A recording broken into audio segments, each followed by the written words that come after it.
Hello? Hello, hello, hello. Where's this music? I made my coffee. I did it. Nothing has gone right this morning, except for this coffee. So far. Oh my god. I don't understand, man. Hang on, hang on, hang on. There we go. There we go. Now I can hear everything. Um, Hi, hello, hello, Robin. Hello, Toxic. Hi, Croc. Hope everyone's doing okay and having a good day and all that jazz. Happy Wednesday. Sorry, I was starting the stream a little bit later anyway at 11:30. I rolled out of bed at like 10 to 10. Just wasn't feeling great. Still feel a little weird, so I apologize if my mood and energy is a little bit off.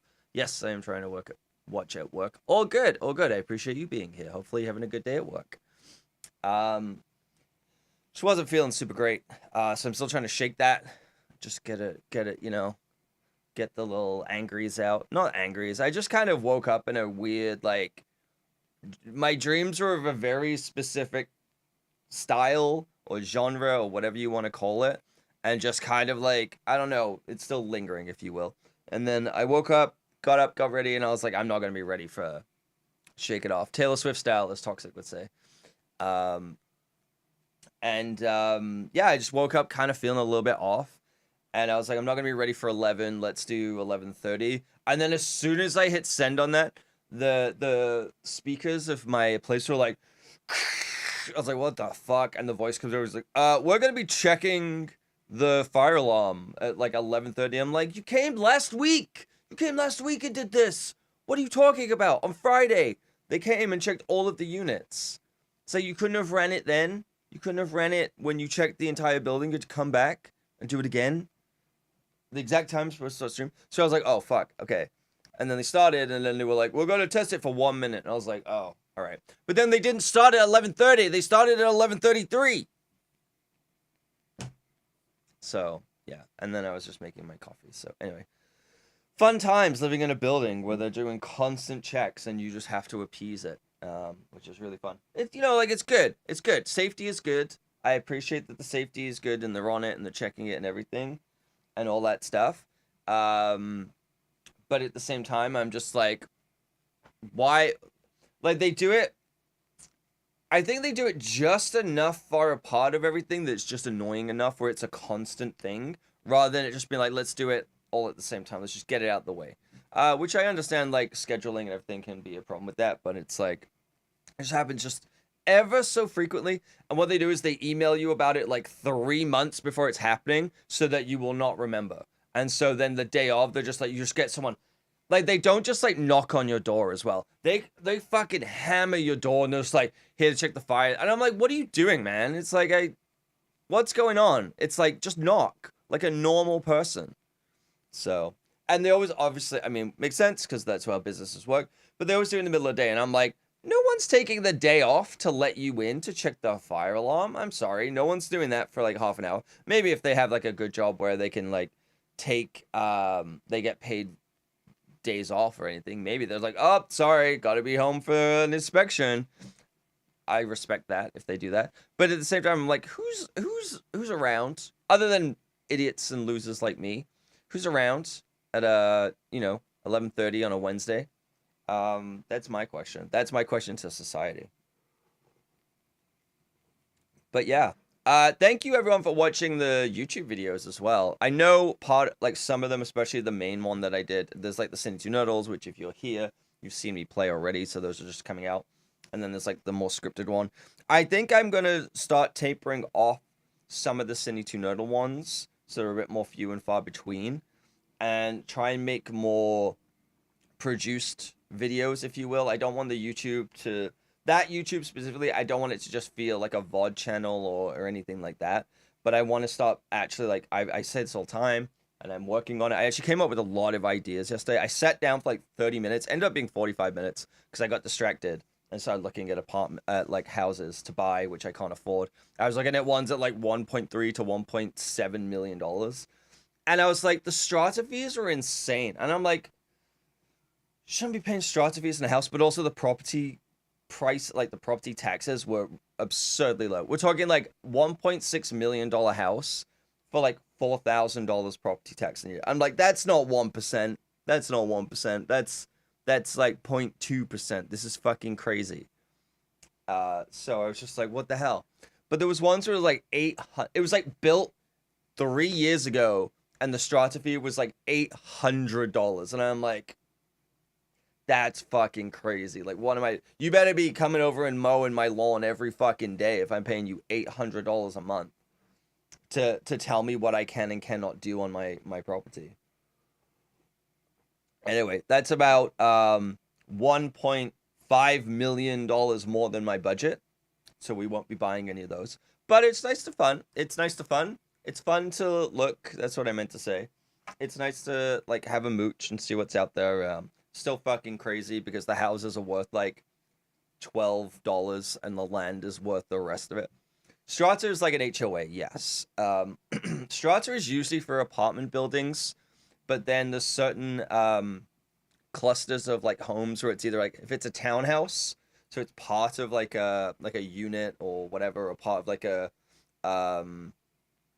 courtyard maybe sometimes, or if it's attached to a building that has an apartment block, you have to pay that, and it's all based on like the floor and the square footage and things like that. So when you have more square footage, you usually pay more.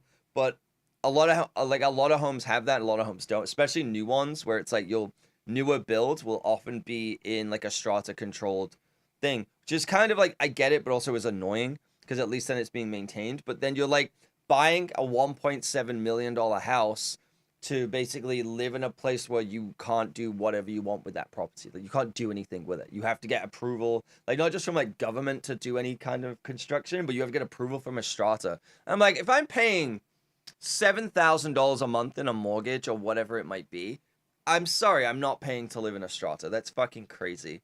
So if I'm paying that much, if I'm paying like $600K and I have no choice, I'm like, okay, there's a little bit of a difference. But when it's like $700 a month, so you're paying a mortgage, you're paying like if it's $600, you're paying like $3,000 a month in a mortgage, and then you're paying someone $600 on top for like, I don't want to say nothing, but it's like you're not getting the value out of that, right? You know, you're not getting, it's not like an insurance where it's like it protects your property. You're just kind of paying into a kitty and paying someone's thing, and it's like, oh well, you know what, it just depends. It just depends. I don't really want to live in a townhouse. I want to live, honestly, I've been thinking about this a lot, which is, you know, I think I'm just like Robin and I talk about this all the time of just like not together but just like independently moving to the woods and just living in a house that has good internet and like somewhere that's like 20 minutes away where you can get food, but you're just left the fuck alone. And that's what I want. I want to like move somewhere. I think I just want to live somewhere where it's like I have a property, I can live in it, I can do what I want with it. It has, thanks for the clarification. No, that's not what I mean. I just don't want to, I don't want to infer anything from it. I would, of course, share a property with you, Robin. What we do is we build a cul-de-sac and we have a house on it. I thought about doing that, where it's like, if I can never buy a house, there was a plot of land that was available in like Coquitlam, and it was like $200,000 at opposite ends. Yes, far enough away where we can't hear the noises. But our dogs are close enough to play together. And there was like a plot of land that was like $200,000. And I was like, you can now put like duplexes or quadplexes on these land. And I was like, I would buy the plot of land and I would put 4 tiny houses on it. I was just like, and each one gets a little yard, and they're just like, they all kind of don't touch, or you put 3 of them on and they have a little drive that goes up to it. I just put 3 tiny houses on it. But the thing is, a tiny house costs almost as much as a fucking regular house to build. So I'm like, this is stupid. What's the point of this? Go to like Home Depot and buy one of those like sheds that is technically a house. Cause like I was looking at some of them. There was one that was insane. It was like $7 million or whatever. And it was nice. It was really nice. It had an amazing view of the water. Had a big patio, had multiple floors, everything like, had a strata fee again, which was insane. But I was like, it was like 2,500 square foot inside. And I was like, I get it. If you're that rich that you can afford a place like that, you ain't cleaning that shit. You're hiring people to come in and clean and all that. But I was like, man, I don't want to maintain that. I don't want to maintain 2,500 square foot. I want like, I don't know, 2 bedroom, maybe a 3 bedroom where one is an office. Um, and like 12 to 15, maybe at most 1,500 square foot, and a little bit of a yard for a dog. A garage where it's like a double wide, maybe even wider, but I could put a gym inside of it. And I'm like, that's all. I like what I want in the modern day is expensive, but like 10, 15 years ago, that was very attainable, and it's just not anymore. And I'm like, man, I just want to.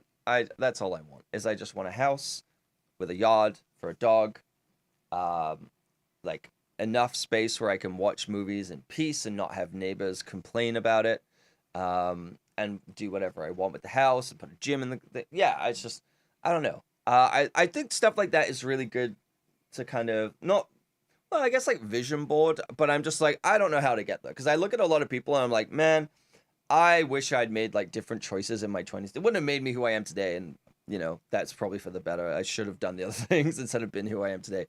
But I wish I'd done like other things where it's like set me up financially for like now where I'm seeing a lot of people my age where they're just like, yeah, I could like retire if I wanted to. And I'm like, yeah, that's good for you. That's nice. Not a lot of people, but it's like if I'd made just like some just like, hindsight's 2020, right? But it's like if I just made a couple of changes and like done couple of different things where it's like I could do whatever I want. I'm like, man, that would have been nice if I had bought a house like 2018. But I also wouldn't know what to do in that situation. I wouldn't have had the money to do it or anything. And now it's like maybe I'm able to almost afford a down payment, but I can't qualify for the mortgage. That's the problem. It's not that I can't. It's like I can afford the mortgage payments. I can afford the down payment. I just don't qualify for the size of the mortgage, which is so stupid. Last 3 months, rent prices have gone up by 30%, but the government still thinks it's 200% less on average.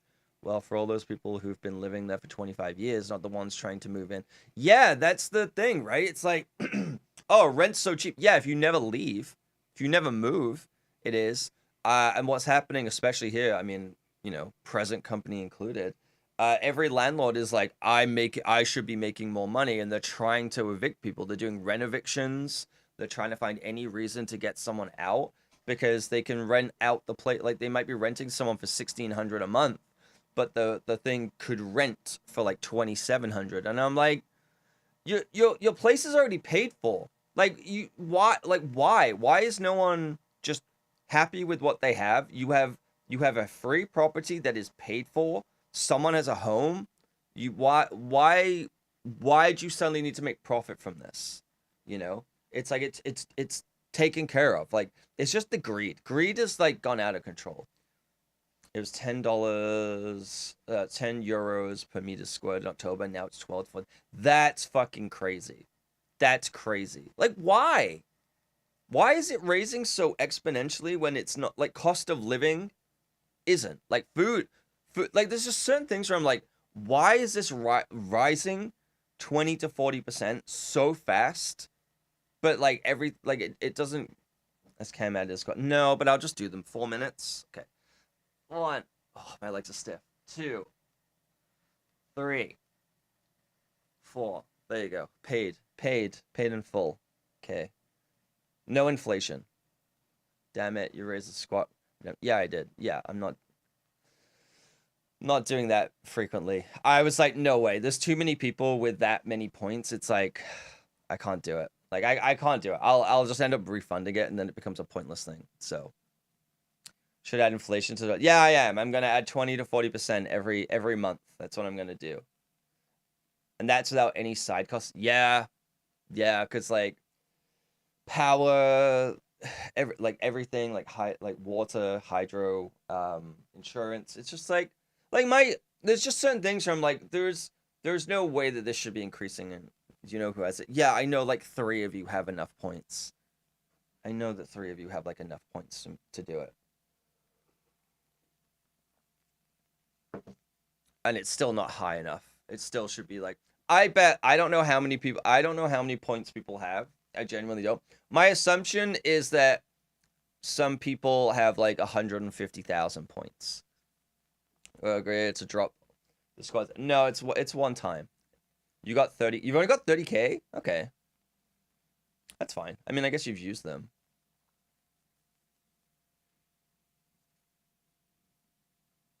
I wasn't saying like, oh, you've only got 30K. What I'm surprised about is I thought it would be higher because of like the length of time that channel points have existed. But maybe it's just because I took a lot of time off. I don't know.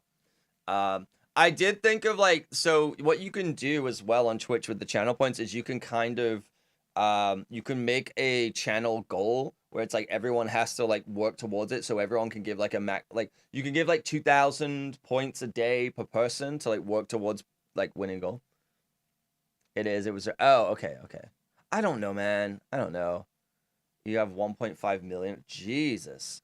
I think the most points I have is in Mop's channel, and that's usually because I just leave that channel open so that she has a view, and then I just go out and do stuff, or I go in like living room. But I usually leave her channel open, so it's like 6 hours worth of whatever.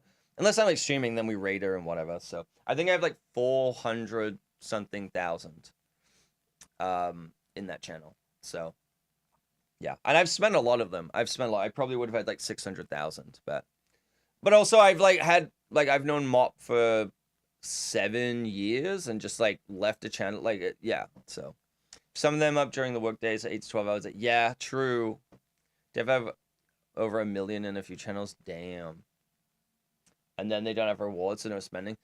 True. That's the thing. Is like they had you get the channel points, but there's nothing to redeem with it. Like I've thought about removing some of those as well. Of just like removing some of the redeems, but then doing you either can do it, spend it on predictions or community based things, but I don't have enough viewership to do that.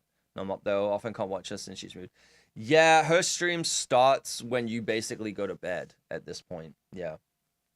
She's moving again right now. Her landlord gave her 60 days notice, but they managed to get a place, so she's in the process of moving again.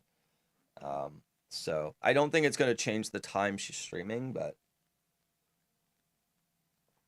maybe. I don't know. One thing that drives me nuts, it's not Mob's fault, and everyone's like, you should get rid of it, but also people are like, no, don't, is the watch streak.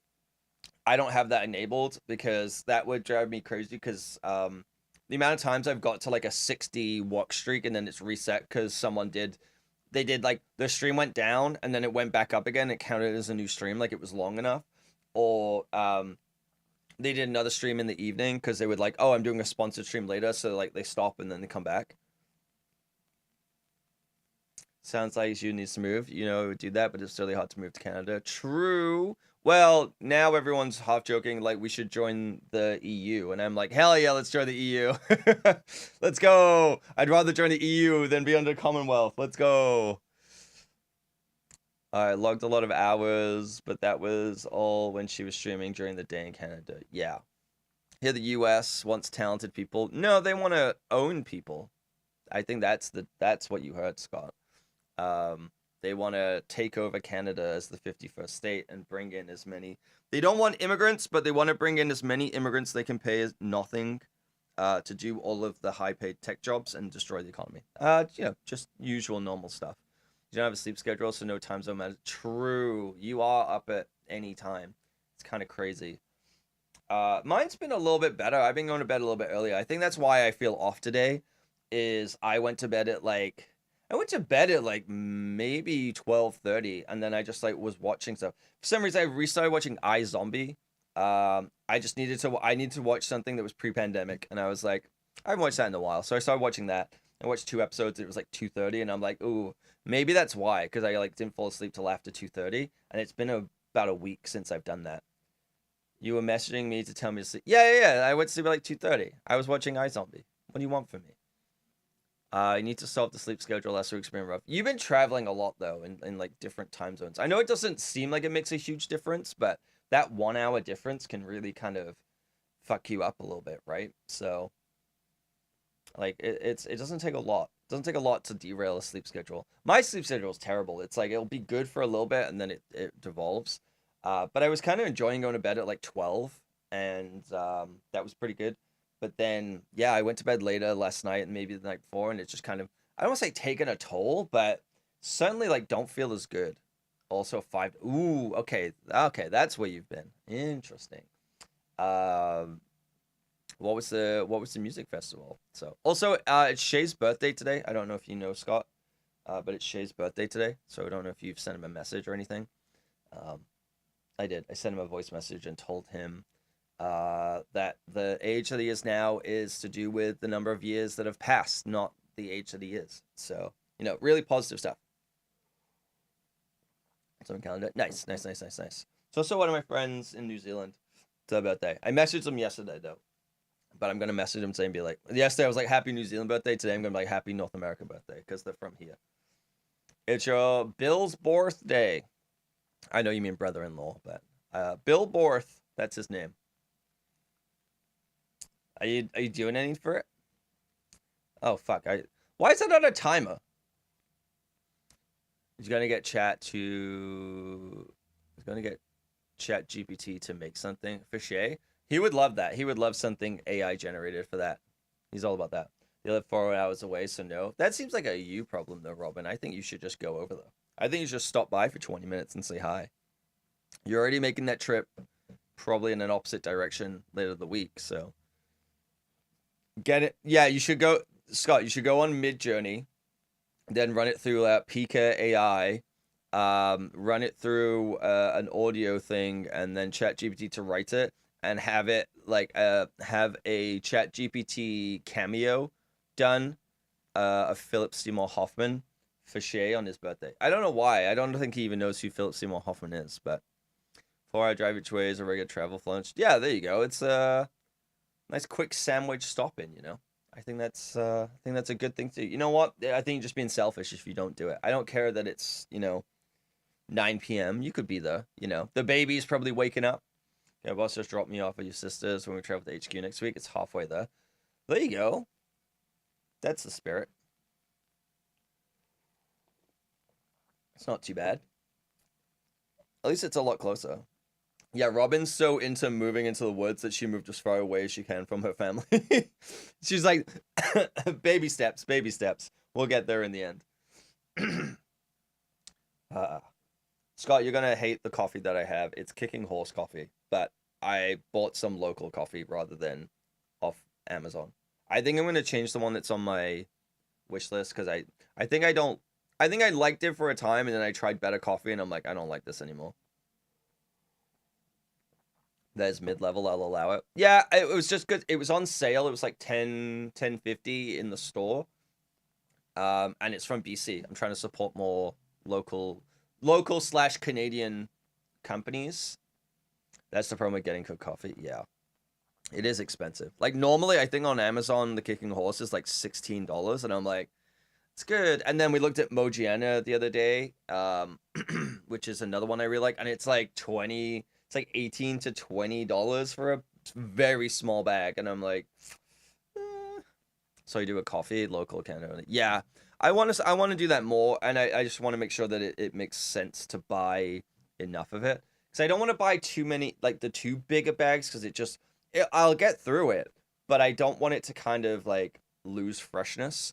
So I need to find like a medium, like maybe like a 2 pound bag, and get that. But I guess I know where to get it from. There's no Whole Foods near me. That's the only thing to buy. Excuse me, to buy the Mojiana coffee. I don't know where else to get it. I know it's in one coffee shop on Granville Island, and then Whole Foods, but I don't know where else to get it. I just don't shop at Whole Foods. It's so expensive. Check out Roaster Central. Is this the rotation one that you told me about, where it's like a subscription? Is it that one?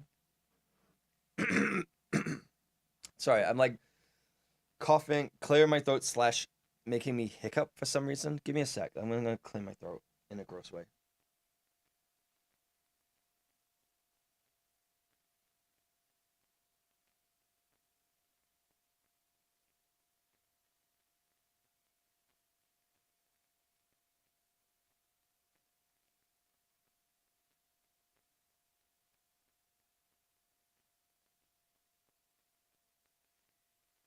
Should a really, really heavy cough just to get it all out, phlegm it up.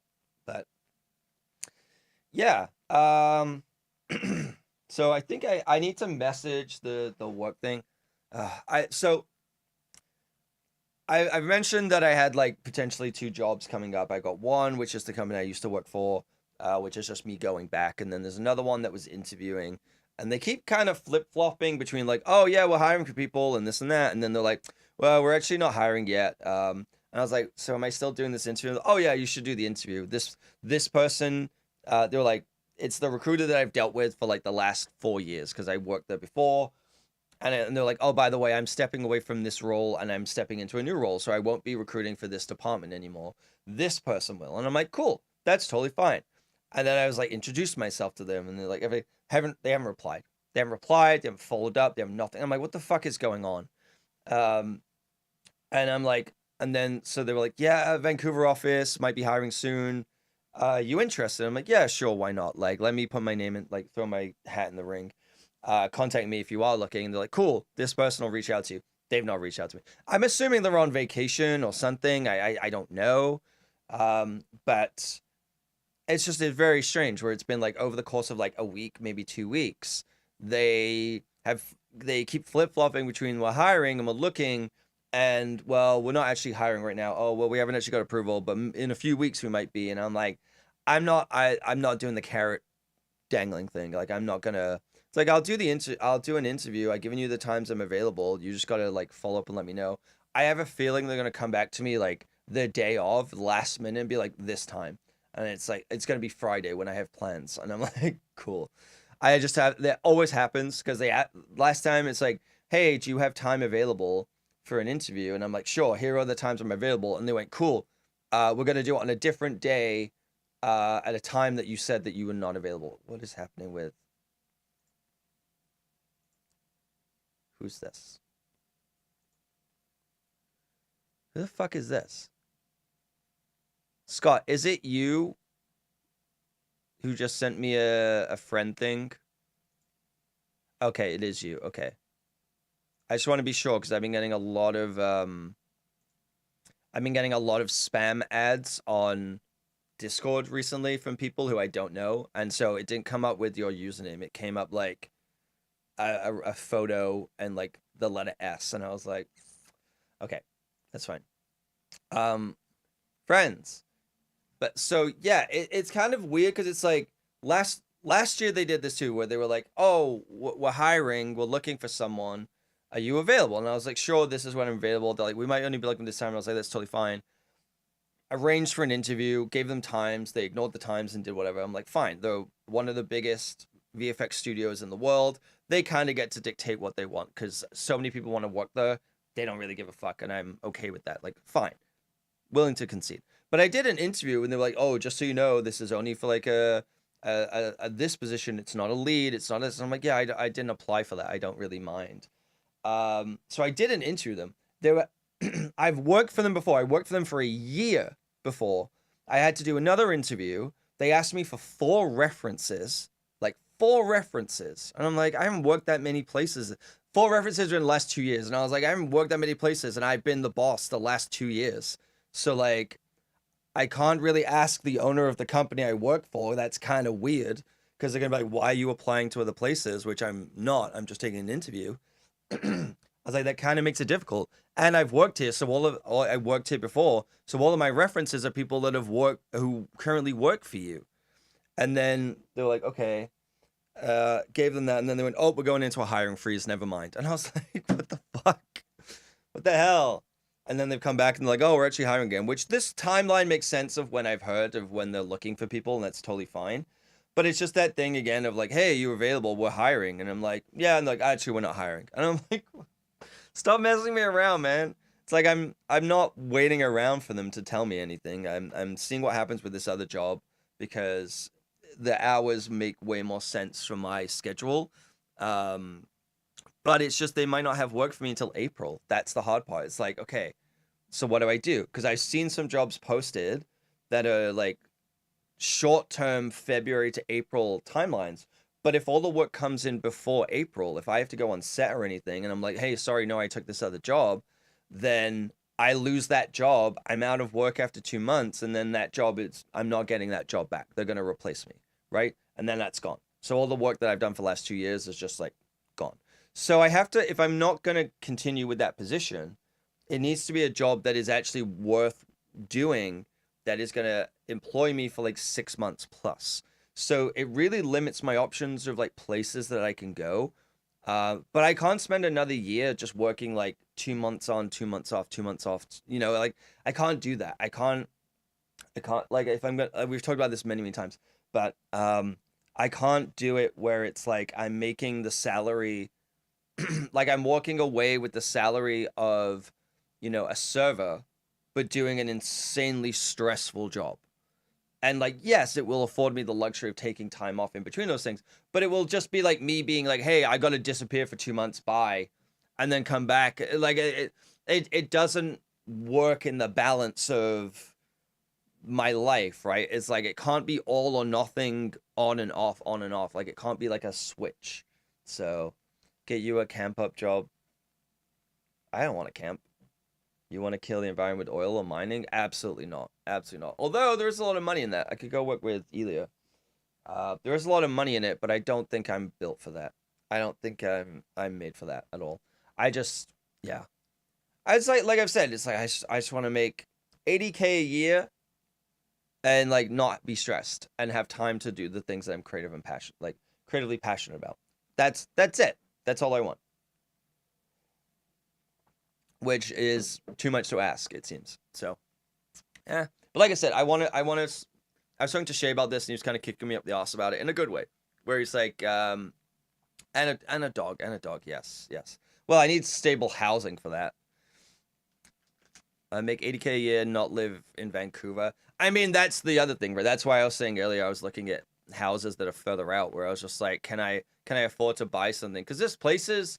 This is the downside. Like, there's places that I could technically afford that are like $800,000, but I can't qualify for a mortgage, but I can make the payment. It's just like it's so stupid. It's so stupid.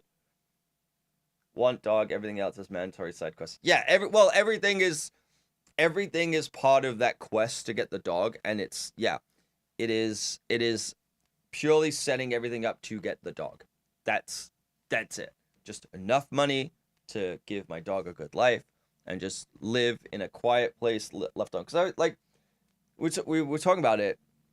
We were friends, like, oh, but we'll never see each other, but we'll never do this. If you live here, you live there. It's like, yeah, I'm not moving like 3 hours away if I do that. It's like, but if I can get somewhere that has more space and I'm comfortable, and it's like, the hard part is obviously work, because a lot of places are going to hybrid now. So it's like, oh, you have to be in downtown Vancouver 3 times a week. And I'm like, that sucks. But my friends are like, oh, we'll never see each other. I'm like, we never see each other now. We hang out when it's someone's birthday or every 2 months. That's it.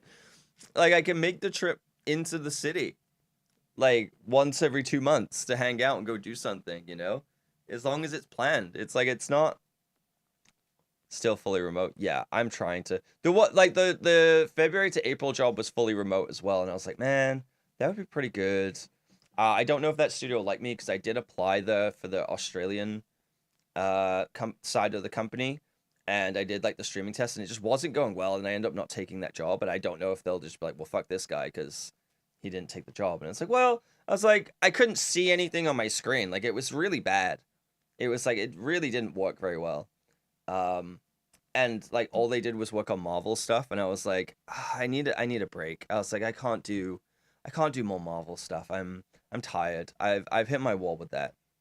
I see you guys more often than some of you. That's what I mean. It's like other Scott lives not crazy far away from me now. Like he doesn't live all the way out in Burnaby.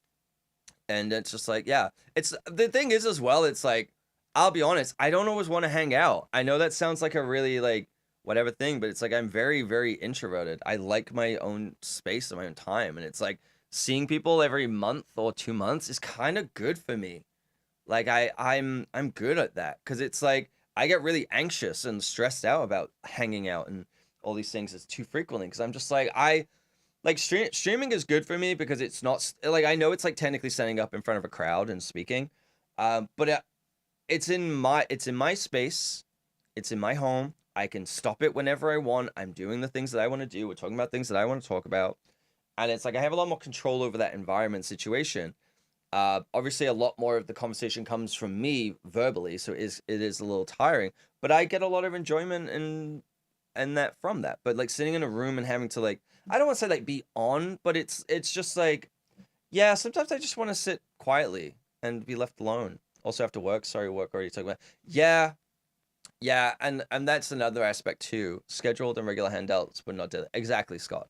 I'm the same, Robin, where it's like, especially as a manager, where I spend a lot of my day sitting in meetings and having to like solve problems for people and everything. I'm like, last thing I want to do is just talk more. You know, that's why it makes it hard with streaming. That's why I'm like trying to come up with schedules where I'm like, okay, if I go back to work, these days are going to be like the weekends. I don't have to deal with people. And then in the week on Monday, there is less pressure because we don't really deliver anything till like Thursday. So like I plan my schedule for that to like mitigate as little friction as I can. Also, online is like it's a 0.7. Yes, it is. It is. Are we're getting into fucking mana drains now. of yeah, it's like a polychrome mult on my enjoyment. Gotta make it Balatro. Gotta make it Balatro. It is what it is. It's true though. It's true. It's like I'm standing a lot like when I stream and everything, and that can be tiring. Sometimes my back starts like get tired. I know you're not supposed to stand the whole time, but I do because someone's taking up the chair. I also hate that chair, so it's like better for this. But I'm like on an anti-fatigue pad. I get to move around. I can take a break whenever I want, and it's good. Well, when I'm out, you can always tell me to fuck off. You know that. Oh, and I will. And I will. And I will. No, I actually really enjoyed hanging out with you while you're here. I know we only hung out a few times, and it was just at the gym. And I'm sad I missed the escape room. But I was like, no, I was saying to Shay, I was like, I had a really good time hanging. Cereal for lunch? Hi, Shay. Happy birthday. Happy birthday to you. Yes, you stink of poo. Happy birthday to Shay. You're still very happy.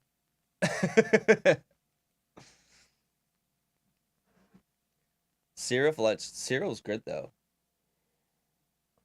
Crowds are a major debuff. You're like that character in How to Train Your Dragon, Robin. Shay, what did you get me for your birthday?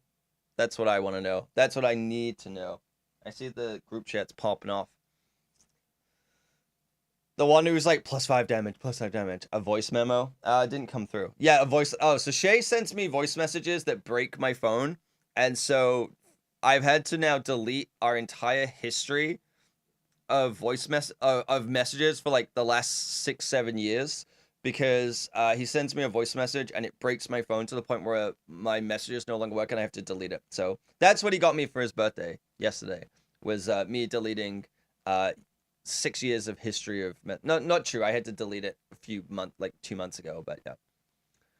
Message it for him. You should have. He probably would have been awake. He was bouncing off the ceiling. Yeah, I don't remember his name. I don't remember his name in How to Train Your Dragon. Not I don't know any of the names. I know Hiccup, I know Astrid, I know Rough Nut and Tough Nut, and then the other one. You know which one? I think it's voiced by Christopher Mintz-Platz or Place or whatever it is. Send you a voice message that chat can enjoy too. Oh no. Wait, should I even play this? What is this? 18 seconds. Okay. I'm gonna regret this. It's coming through on my headphones. It's not coming through.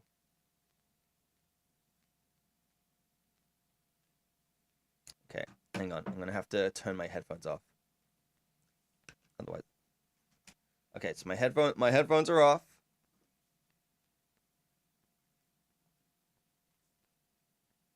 I'm gonna regret doing this. I know I'm gonna regret doing this. This is a message from Shay.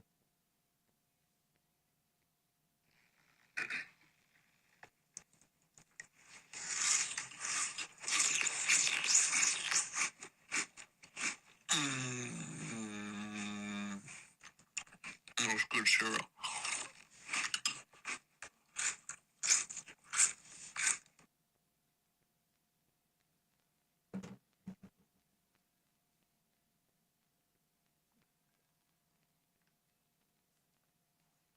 Sorry, I'm having trouble finding the hole. But what's new? You know what? You know what I wish? I wish you'd send that before you sent the message that broke my phone so I could delete all of our history with that as well, so I never have to hear that again. The nicest. So nice. So freaking nice. Oh my god. Why are you eating cereal? Why are you eating cereal? Was the store closed? Did you run out of ham? Thick ham? Training goes all to your voice. That's what I get all the time. He starts his messages to me. For like 2 days he was a ship man. Now it's just like him screaming and grunting.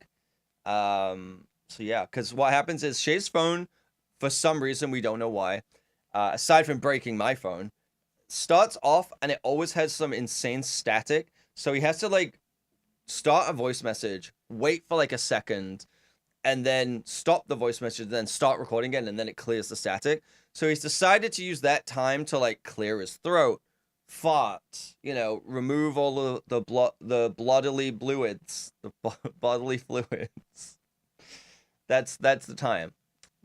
Yeah, we're kind of in he's got the millennial pause, but except his phone is like instigating it. So those are still the funniest. Some of the funniest, like, I don't know what's going on with Twitch. Like they're taking any advertiser they can get right now, and it is very funny to me. Your phone is millennial. Yes, it's true. It's very funny to me because I keep getting the same TD investing ads where it's the guy with the voice breaks because he's going through puberty. And now I'm getting a lot, for some reason, a lot of like drop shipping Alibaba junk that is on Amazon, where it's like clearly just like either like a Chinese seller or something trying to sell something. Where there was one yesterday where it's like this like it was like an e-reader, but it wasn't even. It's not like an iPad with a speaker at the bottom, but it was just an alarm clock. It was just a clock, and it was for kids, and it looked awful. Another one of the ads I got was a guy who had like a massage table. It was so weird. It was like a massage table, and it's him like folding it up, and then he puts it up, and then he puts it on his shoulder, and then there's a shot of him outside, and he walks past the screen, and then it just like some text comes up, and I'm like, what the fuck is this for? Is it a spa? Is he selling it? Something else was like a flex thing where it was like this really bad 3D rendered CAD device. It's so weird. I don't know what it is. Sometimes we're just thinking, you miss the chaos of the rest. I keep getting one for King Living, which is like an Australian furniture company, and it's so insanely expensive. It's like on sale. It's like a basic IKEA wood frame for a bed that's like $4,000. Love hearing about the ads because it's so wild to what you get, and hear an explanation probably doesn't even do it justice. Yeah, it's ridiculous, especially Canada ones. Like when we used to have ads for bits, Pyro can attest to this too. All we got one ad. We only got one ad, and it was just the same ad, and it was this garage door. It was just a garage door company, and I'm like, who do you think is on Twitch? Like, I understand the whole TD thing where they're trying to get gamers to, like, get into investing, things like I understand that. But I'm like, who is, why do you think I can afford $4,000 worth of Australian furniture? So, someone who does ads for a living, I know people afford, I have no idea how people afford Twitch. Yeah, I don't get it. Because I'm assuming Twitch charges a lot to advertise on the platform, and we get a very trickle down amount. Like my ad for the size of my channel, I mean, I get an email after every stream, but the size of my channel is what, like average 6 viewers, I think right now, something like that. Yeah, I know I'm streaming. Calm down, Twitch. But what was it? The last 30 days for ads, I've made $4.15, and from Turbo, which is still technically ads, is $1.18, which is not insane. I'm gonna be honest, making, $5.50 essentially, $5.50 in ads from 6 viewers is not crazy, but it makes you think, right? That channels that have like 100 views, 100 viewers, 1,000 views, everything. I remember seeing Senpai Gaming. He did a video about this where it's like how many viewers do you need and everything to make $1,000 a month on Twitch, like just from ads. and it was like something like 244 viewers or something. It's like 244 viewers streamed like I think it was 4 hours a day or like an average of like 12 hours a week or something. That's what will make $1,000. And I'm pretty sure it's a lot higher now. So someone 30 to 40-year-olds that don't have houses, but they forget that part. Yeah, it's like, where am I supposed to? Shay and I have been talking about furniture today, and it's like, yeah, we don't even know if they'll fit through our doors because apartments aren't built for people to live in. I remember talking to Stevie about the cost for companies to do drops on Twitch. Insane. Yeah, I can't imagine it. Is it worth it? It can't be worth it. There's no way. Even though like a 1 to 5% conversion rate, the CPMs are not great. Targeting was trash. Expected a lot since it was Amazon. Yeah, targeting like ads on Twitch are not great. They're not great. The way they're implemented, the way that they're used, is really, really not good. The creators don't get a lot, and there's no tail end like YouTube, right? Because people like I get surprisingly the VODs on like the live stream on this channel on the YouTube side has been doing, I don't want to say great, but relative to someone who like hasn't really live streamed on YouTube, it's not really focused on it. Each live stream, depending on when videos come out and things like that, is getting like 20 to 40 viewers. And then some of those viewers are watching it after the stream is live. No one's watching a VOD. Very few people are watching a VOD on Twitch, you know? Conversion rate's also not good. Yeah, because like there's no click-through, right? There's no, as far as I know, there's no click-through on these ads. Because you have to go to a separate tab and like type it out. Like I can't click through to King Living. I have to like watch Cam's Rogers sleeping. Is that to help you sleep because they're so boring, toxic? Thanks. Thank you so much. Small companies, no. Large ones focus on brand and product awareness. Really depends on the audience. Is there a way on Twitch as well to like choose who the ad plays in front of? Like, you know, on YouTube, they like advertise could be like, we want our ads running in front of like a Mr. Beast video. I don't like, can they go like, we want, you know, we want our ads running in front of Tim the Tap Man? Because I guess like as well, it depends on how many ads he's running per hour. I think like the Nade Shot thing, it came out where it's like he's running on average like eight minutes of ads per hour, which is crazy. I've seen people do that. I've seen people do that smaller when they were like, when a game just came out and they were getting like 200-300 viewers. I was getting served like 2 minutes of ads every 15 minutes, and I was like, I get that you're trying to capitalize on this. I was like, but this is crazy. And the viewership eventually, when the game died down, obviously like went back, and I'm like, fair enough. Like you knew that was going to happen, but I was like, you're probably not gaining new people in the community from doing stuff like that as well. Like it's a risk reward system, right? I don't understand enough about it. I know you and Shay understand like advertising and like CPMs and all that stuff a lot better than I do, and like how it works. My brain doesn't. Like Shay can attest that. He's had to explain to me very basic things many times, and I'm like, yeah, I don't get it. Ideally should run 2 ad breaks every hour to kill people. I have it where it's running 90 seconds of ads every 30 minutes.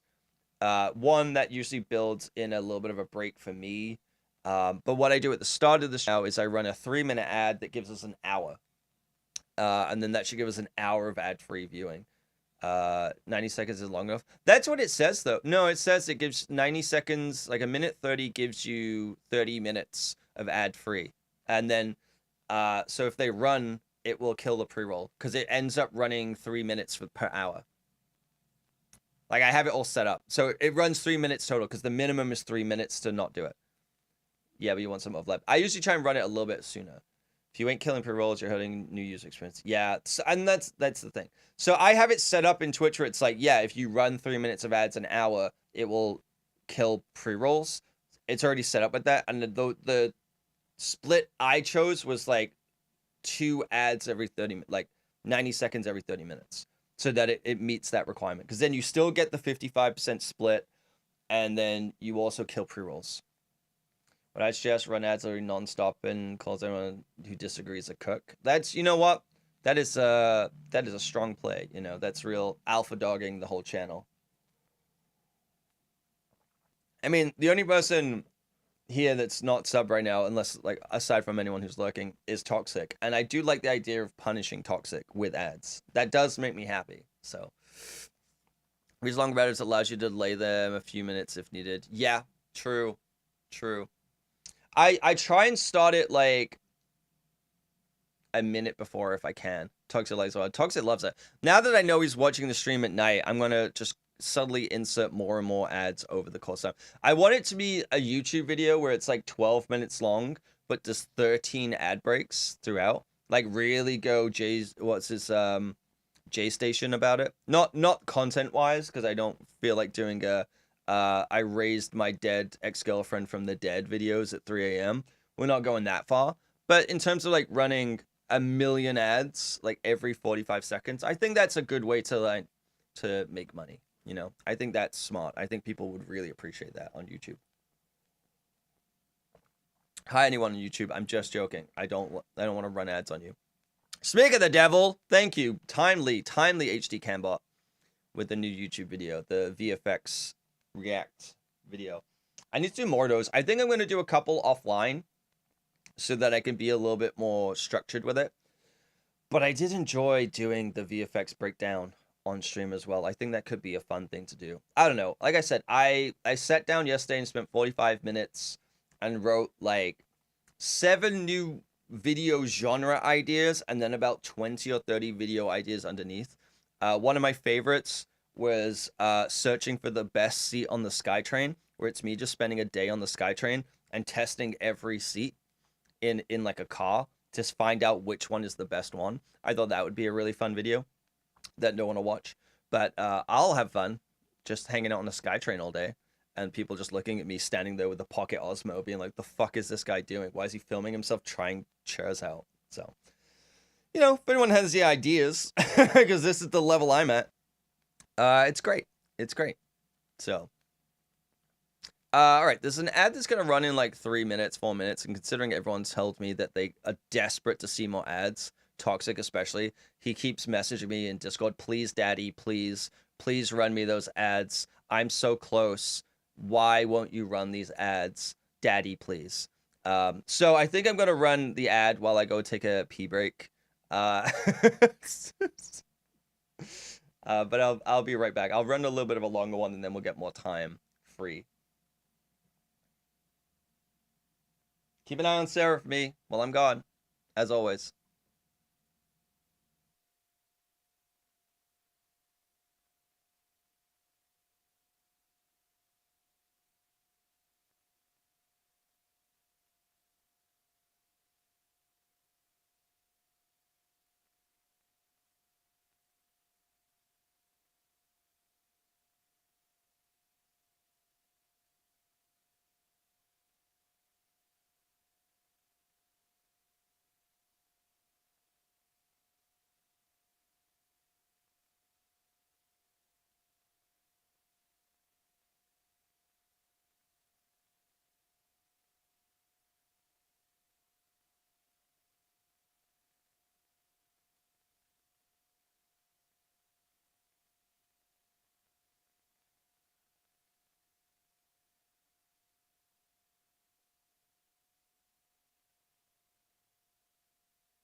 I was tempted to eat more cheese while I was away, but I decided to just get a Coke Zero instead.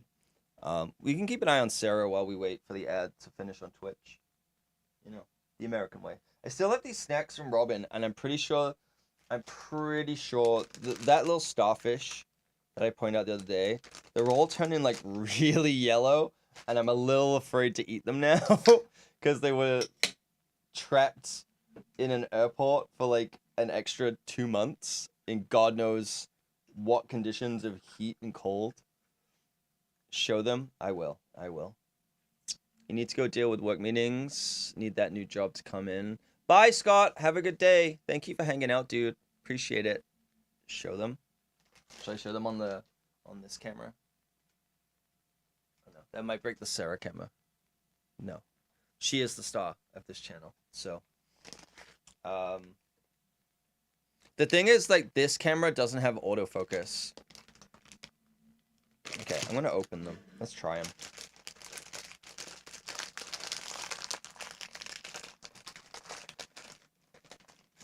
Ooh, that is a sugary, gummy. Oh God, where did it go? Okay. Oh no. Oh no. I don't know if it'll come through, but you see how yellow it is? It's not supposed to be that way. You might have to go on the YouTube stream to see it and zoom in. Enjoy that 1440p on YouTube. But yeah, I don't think that's supposed to be cracked, deflated, and yellow. I don't think that's the way that Mr. Haribo intended. Okay. They're all kind of like stuck together as well. Oh yeah, look. They're just kind of like melted together.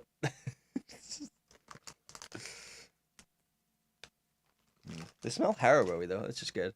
I don't know if it's. I might eat this one. This one looks a little safe.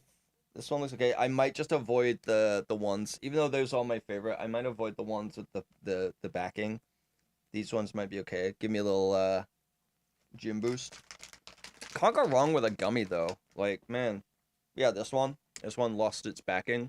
This one is wearing like assless chaps, which is a redundant statement because chaps are all assless. That's the whole point of chaps, but you know, it's like this one's just caked up. It's like you, the guy she tells you not to worry about with his yellow crusty anus. Gross. Oh, I enjoy it. Can't go wrong. Good. Haribo is all good. It's more just like the best before date is like January 2025. It doesn't specify a day. Such a graphic photo. Well, you know, go watch Anora and you'll understand. Has nothing to do with assless chaps, but it is what it is. Just absolutely caked up though. It's a good film. I enjoyed Anora. It has a lot of an Uncut Gems vibe to it. Like that ongoing perpetual stress thing, but I enjoyed it. I think I enjoyed Anora more than I enjoyed Uncut Gems. But like they'll be fine in 3 months. True. I think I'm just going to avoid any that have the backing on because yeah, they don't look like they're living their best lives. I'll be honest, but the rest of them do. Yeah, they're all kind of having a bad time. They're good though. They are good. It's just a mukbang stream now. Is this one lips? You sent me lips. What is this, Robin? What are you trying to say? What are you sending me red rubbery lips that have Edward James almost skin on them? Very chewy. Oh, they have texture. They're good though. I like them. I like them. Thank you for sending them. Robin sent me these for my birthday. And then Canada Post went on strike. So they only arrived like last week. She got me this hat too. Which I will wear very soon. It's just not quite cold enough right now. But if I go outside, that's a big if, I will wear the hat. Then go do temperature changes and send that one to them. Only these ones. I think the rest of them are fine. Because they're just discolored and a little weird. Because like I know what it's supposed to look like, and I'm like, that's probably like melted, like it's got like really hot and then melted and then cool, like it's that kind of stuff, and I'm like, gelatin, I think is okay. Whatever that is, I don't know, but I digress. The foamy part, yeah, but the gelatin should be fine. Gelatin's pretty malleable on that front, so it's all good. Okay, well we have time. I don't have any specific plan for the stream. I really got to get better at this, planning the stream, but at the same time, I kind of like not having a plan. But I think what we should do is we should finish Lara Croft's Manor in Power Wash and see where we're at after that. Cuz I just want to hang out. I just want to hang out and chat and shoot the shit. The stream, I'm always like, "Oh, the stream has to like have purpose." And I'm like, "We're playing fucking video games and talking about chaps, you know?" It's like what purpose, what higher purpose are we really bringing to the world? The answer is none. We're here to just have a good time. Not for a long time, but yeah, especially Toxic. Toxic is not allowed to have either a good time or a long time. I don't know. What is this music? Why does it sound like it's like an Anne Hathaway rom-com from the early 2000s? And what's going on here?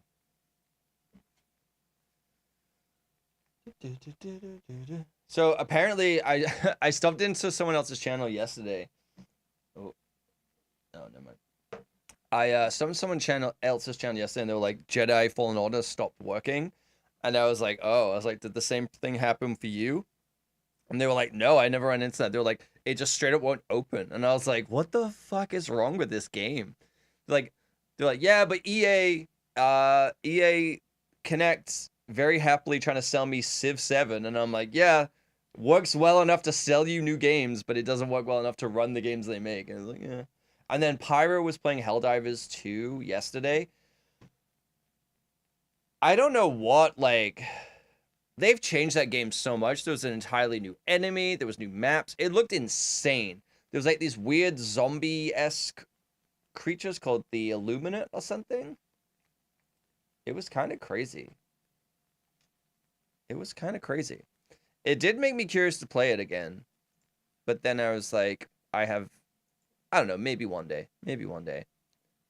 Maybe that'll be one of the sub-goals as I play. That's a terrible sub-goal. I'm only going to play... What was that guy a few years ago where it's like, he started to stream and it was like, if you don't donate like $5 every 15 minutes, I'm ending stream. And I was like, that's like, I was like, that's terrible, but also really funny. Let's dive. I have to reinstall it. I uninstalled Helldivers because I hadn't played it in... When was the last time I played it? May. Yeah, it was probably with Purple. May. I haven't played it in a long time. Okay, let's ruin my eardrums a little bit.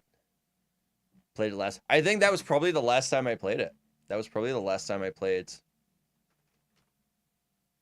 Power Wash. Dude, Power Wash Simulator is popping off recently. I don't know what's going on. Helldivers was fun. I mean, Sony just kind of did that Sony thing where they're like, oh, this thing's doing really well and popular. Let's ruin it. But yeah, it's just like, I don't know. Helldivers is a fun game. I'm not going to take as high of a road as Pirate Software did on that. It's like I would play it again because I enjoy it. But also... What was is it bonus jobs? Where was it? I think it was this. There we go. Okay. Only $400 for this? Crazy. Sony just wants your data. Yeah, Sony makes weird, interesting choices because they have some of the best IPs and some really good technology, but like, there's just certain subsets of that company where I'm like, I don't know how you're in business. I don't think the movies make any money whatsoever. Ubisoft's slightly different. I mean, yes, with Ubisoft where the monetization is so egregious, but I think there's a lot of rumors circulating with Ubisoft where they're doing it on purpose to kind of instigate a takeover. And it's super weird, and it's like, they're trying to like basically tank the company so that they can buy all the shares up super cheap,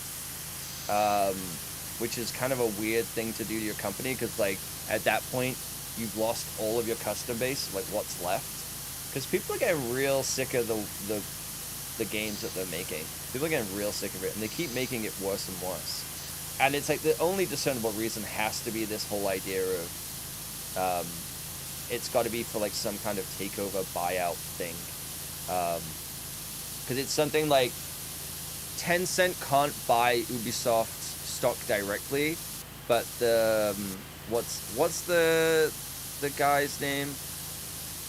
Guillaume or something, who is like the head of like the CEO of Ubisoft. Like they have like a holding company, and Tencent owns like 30% of that holding company, and so they keep buying up stock, and like Tencent keep buying more of that company. And yeah, I don't know. Like again, Ubisoft had like such good IP. They've had like such good games, and then they're just kind of running it into the ground with like monetization. Again, it boils down to the greediness, right? It's like no one can be happy with just making a successful game. It has to make the most amount of money that any game has before, or it's deemed a failure. And they're like, well, we should just like dump hundreds of millions of dollars into this, and then therefore we'll make billions. And it's like that's not how it works. That's, you know. But then again, with like Sony, you then have like God of War and the Spider-Man games. You have Insomniac and Santa Monica Studio, and they're like making really, really good story-driven games that are sold at a normal price, that aren't full of microtransactions, and have like, you know, well-timed and reasonably priced DLC. And I'm just like, what the hell? Like, why can they do it and it's considered successful and does well because they respect the audience that's playing it, who love the game, and they make $500 million to $1 billion? Why do you then have to go into other games and ruin that? You know, it doesn't make sense to me. And again, this is why I'm not rich. I'm not living those, you know, making those risky bets. I gotta act more like a VC, you know, and just kind of do insane things that make no sense for anyone other than shareholders.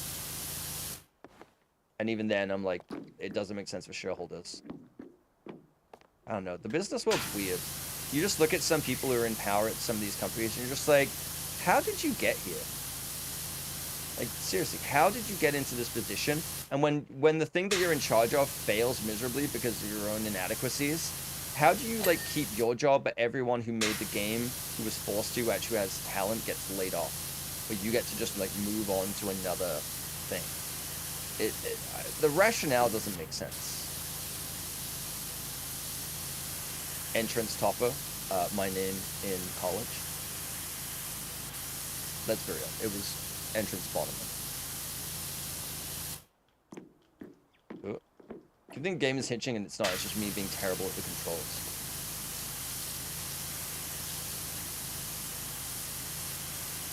God, it's filthy. This is like my apartment. So yeah, I don't know. I've decided that I'm just not gonna buy any new game unless like it's on deep sale and it's a game that has been on my wish list for a while. I'm just not gonna buy any new AAA games. Like Shay and I have talked about this, where not spending more than $40 on a game. I think I'm gonna put even a harder cap on that and say $30, because there's no new games that are really kind of appealing to me in that way.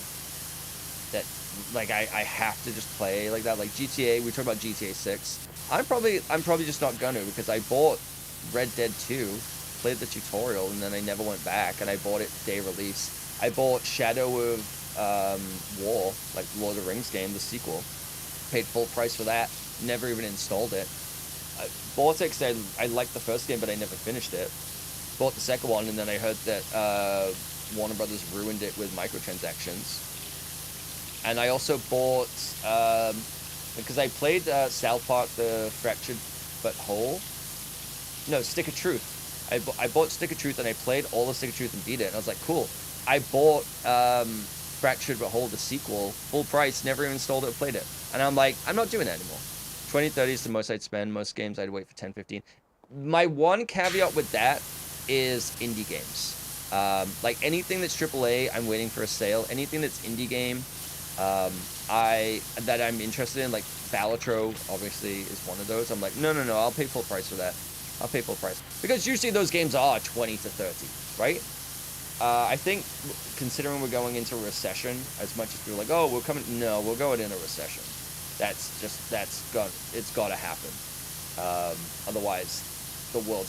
I don't know what else we can do, because no one's making any more money and things are getting infinitely more expensive. Yeah, this is not gonna. It's not sustainable. But like AAA, it's like usually the game's released so broken and buggy that I refuse to reward them with a full price of a game that is broken. I'd rather wait a couple of months. One, you end up with a game that's fixed, or at least better, that has less bugs, and it's on sale. Like even with Jedi Survivor, right? It's been out for over a year, and I got it on sale, and it's a price I was happy to pay. But it doesn't fucking work. And it's not just my machine. It's on multiple machines. I had the same issue, and it's a lot of people online having the same issue. And I'm like, this game doesn't work. It is fundamentally broken. Like, I'm not going to play a game where every 40 minutes it's going to crash and I lose all my progress. I refuse to put my time into that. And I think that was like my last, like, I'm looking forward to this game because I like the gameplay and I want to play it. And that was like going to be my exception to the rule. And then I got it for the price I was okay with. I think that's kind of like that's the straw that broke the camel's back for me. This game is completely it's completely unplayable. I have a 3090 with 24 gigs of VRAM, and it's running out of memory playing this one game. No, I'm sorry. Your game is fucking broken. For big games, it's a big sale. For smaller games, sale or full. Yeah, and usually most games, especially on Steam, come out and they do like a 10%. Aside from AAA, a lot of games come out and do like the launch week 10% off. I am totally fine to pay that.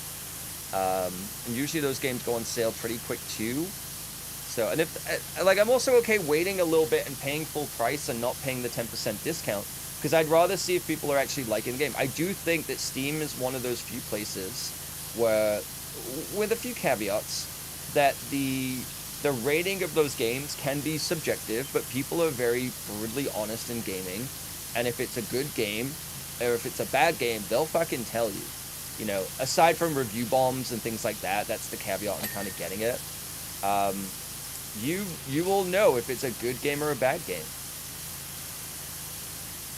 And I think that I'm okay to wait and pay a little bit of a premium on an indie game, because I would rather play games that someone's made that they're really passionate about. You know, again, I think Helldivers 2 is a game that a small-ish studio that is really passionate about making that game. It's just the corporate business side of things coming crashing in and being like, all right, well, now you've made the money and now you're popular. Let's really turn up the screws. And it's like, why? Why did you ruin all that goodwill? And then now they're like, oh, we're gonna make a movie of this. And it's like, can things just not exist as a good thing? Like, you know, I'm not saying that I'm not interested in a Helldivers movie. I do think it would be cool. But again, Sony's movies, to me, don't have a great track record of that stuff. But this could be a great film. But why can't things just exist as a good thing and we move on? You know? Why do we have to milk everything as an IP for everything it's worth? Can we just have, like, something that's good without ruining it? Please. But those are also identifiable, and your recent reviews are super bad. Yes. Yeah, you can tell. You can tell where it's like, if it's something's being reviewed on, or I mean, there's also those things of like, you know, depending on the, like if it's a live service game or an MMO and they change something and they balance it and it's broken, it's like, okay, is this something that's fixed? Because the downside with that too is, and I'm glad Steam added the recent and the overall, because it's like some people, a lot of people, they don't go back and change their reviews, right? They don't go back. If something gets fixed, they don't go back and revise the review. They leave the bad review, and then they never go back and fix it. It's in the same way of like if a headline or an article is wrong, they very rarely go back and do revisions and change it and publish like fixes or anything like that, right? Like once that's out there, it's out there. And it sucks. But that's unfortunately the way that the world works. Okay, how are we supposed to get up there? I mean, I guess like with the long thing, but can I stack these on top of each other? I genuinely don't know how I'm supposed to get up to the top of this thing. How am I supposed to...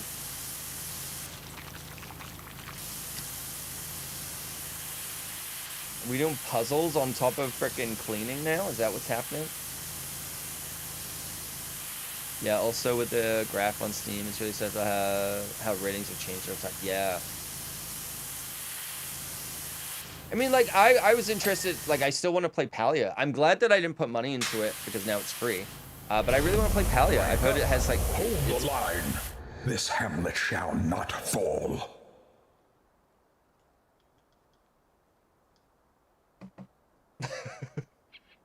Kino! Thank you for the raid, my dude. Guys, go follow Kino. They are fucking amazing. How are you doing? It's great to see you. Spooked him. You did. You did. I'm like a gazelle. You spooked me. It was just... You know what it was? I forgot what my raid sound was, and I was confused with that music because I thought it was in the game. I thought it was in the game. I actually thought it was in the game. Keto, thank you so much for the raid. Welcome on in, everyone. How's it going? We're just hanging out playing some Power Wash right now to finish up this, and we're just chatting about video games and the state of video games and not wanting to spend $70, $80 on a brand new release when there's so many great indie games out there that are much better for a lot less money. So yeah, just kind of chatting about that, talking about like Helldivers, things like that. But yeah, we're just playing some Power Wash because I started this level yesterday and I need to finish it. that's where I'm at. And I don't have any other reason for it other than I like games like this and people in my community think it's funny. But I don't give a hoot. Sorry for using such strong language, but I don't give a hoot. All right. Kino, how was your stream? What were you up to? What were you playing today? How's life been? It's been a hot minute since we last spoke, but I hope you're doing okay, dude.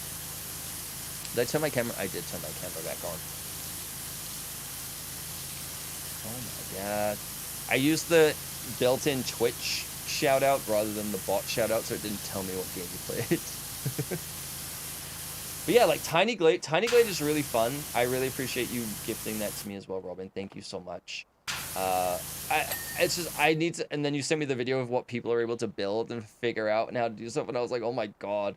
There's just people out there that are just so insane and so creative when it comes to games.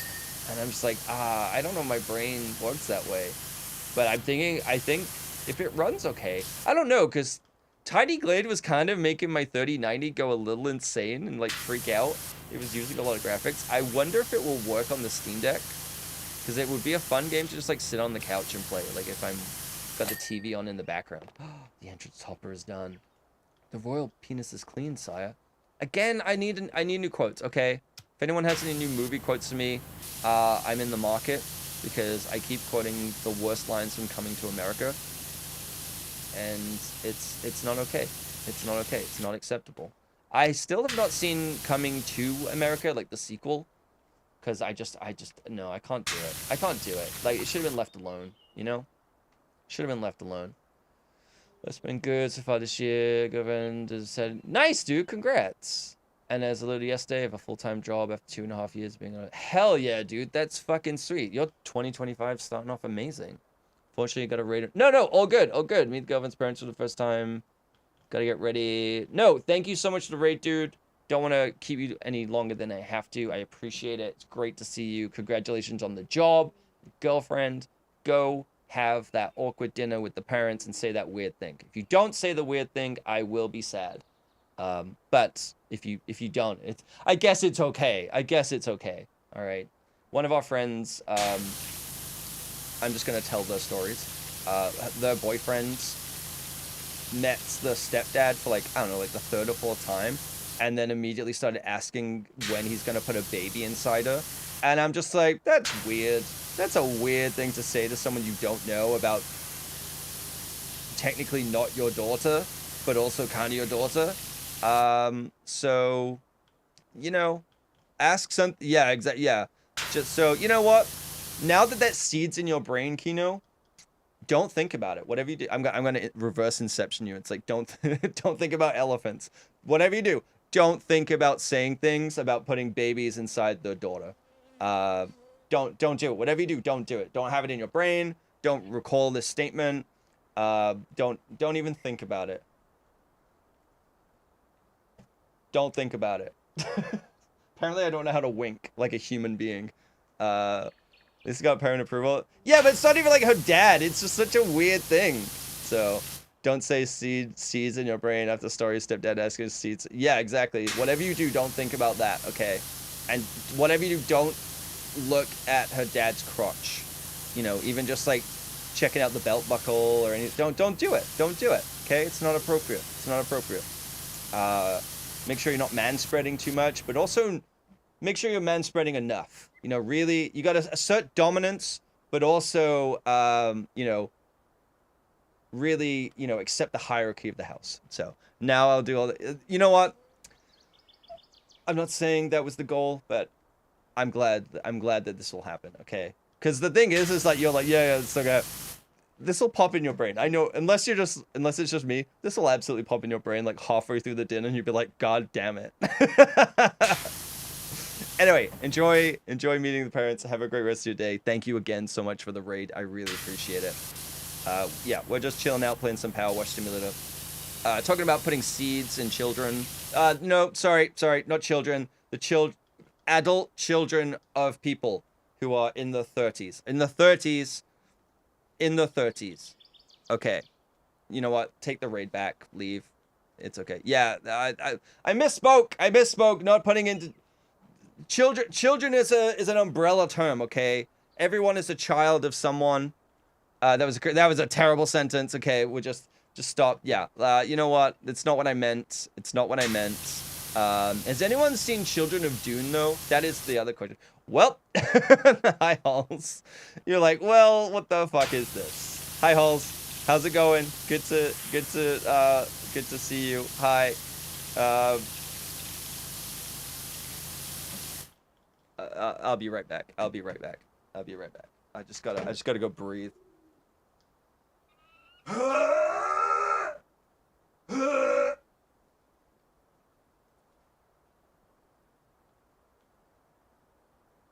Sorry about that. Just there was like an owl. There was just an owl in the kitchen. I just had to go and deal with that. So okay, now we're reset. We've calmed down. But a serious question: has anyone seen Children of Dune? It's really weird because it has James McAvoy in it, and he's playing the Lisan Al Gaib. It's kind of weird. Yeah. There's just a weird owl. Oh no, don't know where that came from. Holt, how you doing? Good to see you. We're playing Power Wash. This is me scrubbing out the dirt out of the catacombs of my mind. Just pure filth. We're doing the Lara Croft mansion. So I don't want to say from the PS1, but kind of the PS1, just a little bit up-resed, but it's going okay. Aside from I just want to move on from that whole conversation. We're going to pretend like it didn't happen. It's going to be deleted from the VOD. It won't, but it should be. This is the stuff where they come back in like 5 years and be like, yeah, this is why he was cancelled. And you know what? I can't argue against it. In fact, I gotta support them. You know what? I'm gonna cancel myself. I'll be the first one in the line, in the picket fence saying, yeah, take this guy down. That's what we need to do. Man, I still don't know how we're gonna get up to the top. Because, like, these things don't go that high. 69% clean. Nice. Convenient. Yep, that's what I was going for.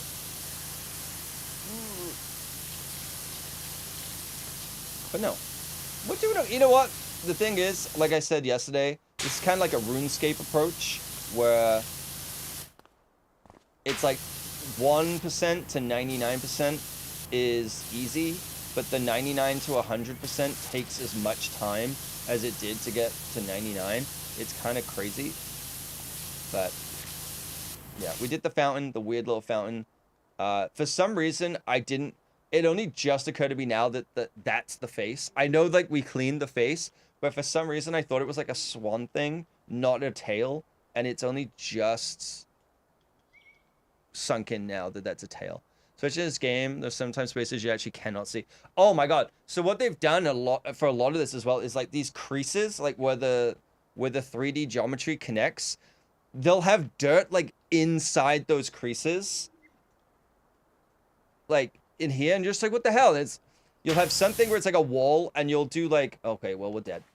You'll do like some of it, and it's like, yeah, good enough. It's like, good enough. That you've got it. And then you'll have something so intricate that you have to like get in here, and it's like, oh yeah, you see like that? See like this right here? You see like this little thing here? Yeah, you missed that crevice. You missed that one thing. What was the thing we did? Was it yesterday where I was cleaning the boat and I was getting really annoyed because I couldn't find the dirt? Because it was like whenever you do like the show me the dirt thing, it was the same color as the ground. The boat was awful. The boat took me like 2 hours, and we started the stream at 95%. It took me like 2 hours, and we weren't even starting at like 0. We started at 95%. It was so bad. But at the same time, we are playing a game where we're just power washing, so that's like the whole point is the tedium. I don't know. I also want to play, like, I have House Flipper. I didn't buy House Flipper 2 because I really haven't played the first one enough to justify it. But the problem with that game, not the gameplay, it gave me motion sickness, and I don't know how to fix it. Like, the actual camera work of how the camera moves gave me motion sickness. Oh, I think that was the game that had the horror elements in. And I didn't like it because it kept jumping out at me, and I didn't like it. Because I don't mind horror, like Creep. I just don't enjoy... I don't enjoy jump scares. I think jump scares are cheap. You know? It's not my thing. It's not my thing. I don't think that's good horror. Okay, good horror is thriller. Let's be real. Call a spade a spade. Like, anything that would be horror, that I would consider horror, is really a thriller. Oh, God. We're a little too close to this wall. Let's go a little wider. We're close enough that this makes sense. So, the boat was rough, though, because it was just so many thin strips of stuff. Also, what was that thing called? The Fair Elysee? The Fair Divide, or whatever it was? Fairlife Milk? Something like that? Fairy Convention? I don't remember. That thing, I was like, I don't know what this is. Turns out it was boat nipples. That's what it was. Good horror is fantasy or sci-fi, or is it thriller? It could be all of those things. Apparently it's just not horror. It's anything but horror. Or like science fiction doesn't count as fantasy, which technically makes sense, but there are some things where I'm like, that should be fantasy. I'm like, that should be fantasy. Or rom-com, where there's things where it's like it should be a romance film and it's not, and you're just like, what the fuck? Or the first film of a trilogy will be classed as a fantasy, but the sequels won't. Like stuff like that. You're just like, what the fuck? Like Night at the Museum 1 isn't a fantasy, but Night at the Museum 2 is. And you're just like, why? This makes no sense. You know what I was thinking about before the stream as well, for no reason? I was kind of thinking of Severance. Is Ben Stiller... I don't know if I like Ben Stiller the person, but I think I like Ben Stiller the creative, like the actor and the director.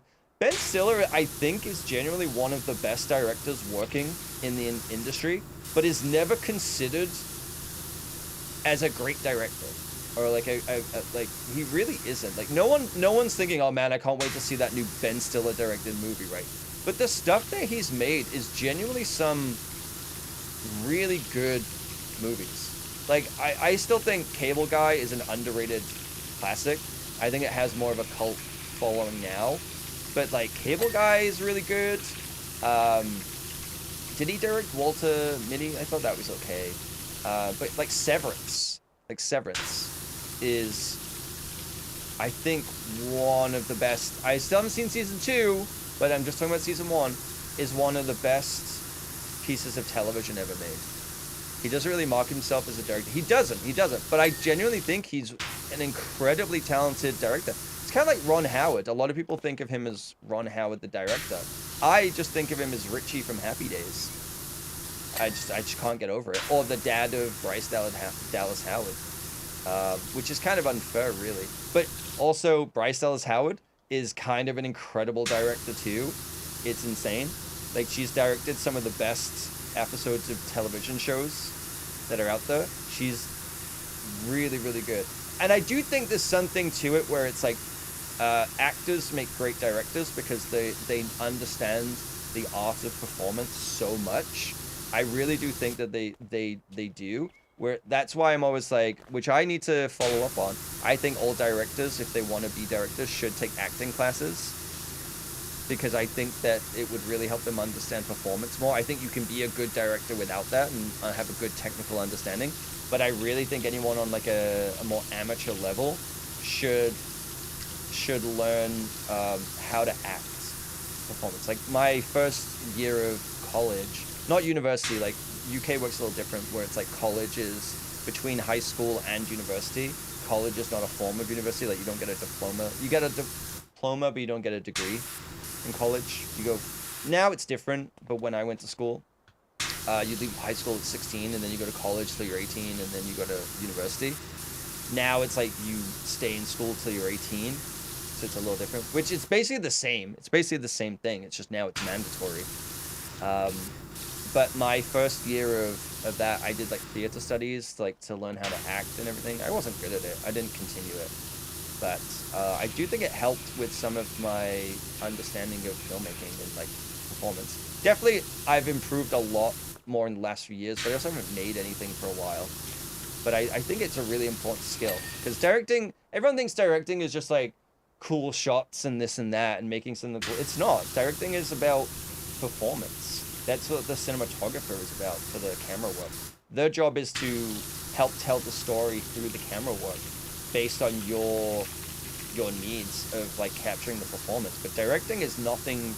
It is to do with the whole overarching piece of how everything ties together, but the focus should always be the performance, because if people are not invested in what the actors and the characters are doing and saying and how they're behaving, and they're noticing other flaws in the filmmaking, then you've kind of failed as a filmmaker, in my opinion.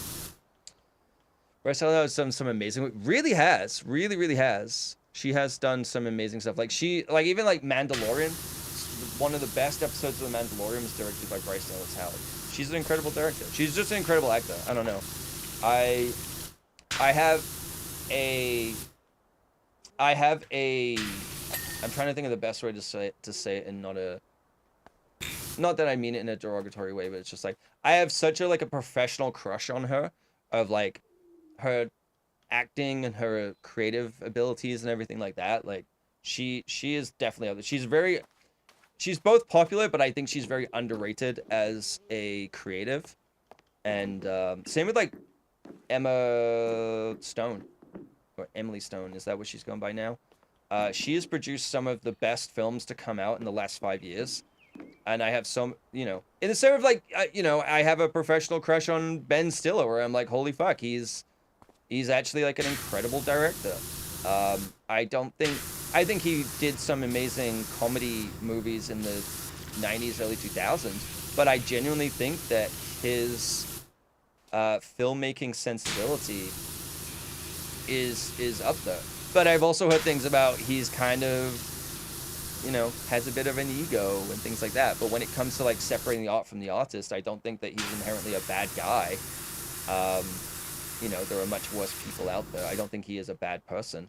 I think I just respect his creativity and his filmmaking prowess more than I do other things, if that makes sense.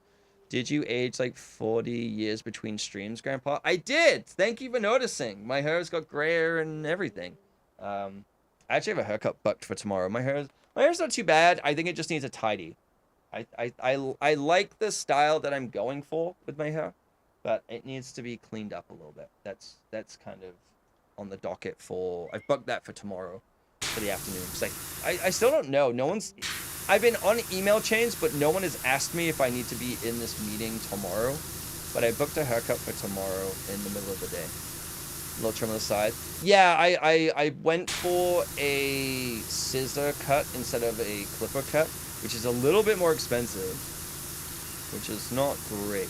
But I just want the sides and the back tidied up and a little bit of length and weight taken out the top, because I like where my hair is at right now. It just needs sorting out. Like, it's grown to where I like it to be. So yeah, I'm gonna get that sorted out tomorrow. But no, it's just the reason I'm like saying it that way is like I just want to be clear on saying that I have like a professional crush on someone in that way. Of just like, it's about the work that they do, not their appearance or anything like that. Because I don't know them as people. I can only base things on what they've done performance-wise and everything. It's like, I think that, again, with Robert Sheehan, we talk about that. Ocean Sissoko. Yeah, I'm going to ask for the Lily Rose Depp. That's what I'm going to ask for. That's absolutely what I'm asking for. I have that as a clip coming out on Saturday, which I'm the only one that's probably going to find that funny, but because there's no context. But at the same time, it's when we were talking about Stargate. We've never spoke about Sheehan, but we've never spoken. What do you mean we've never spoken about Sheehan? We always talk about. I think I mention him like at least 3 times a week at this point. But I have like such a crush on him for like his acting ability, but at the same time, like I keep saying, never heard that name in his other streams. Robin, please. Okay, Robin, please. Also, both of you are red again. God damn it. I hate this. Grandpa's memory is going. What?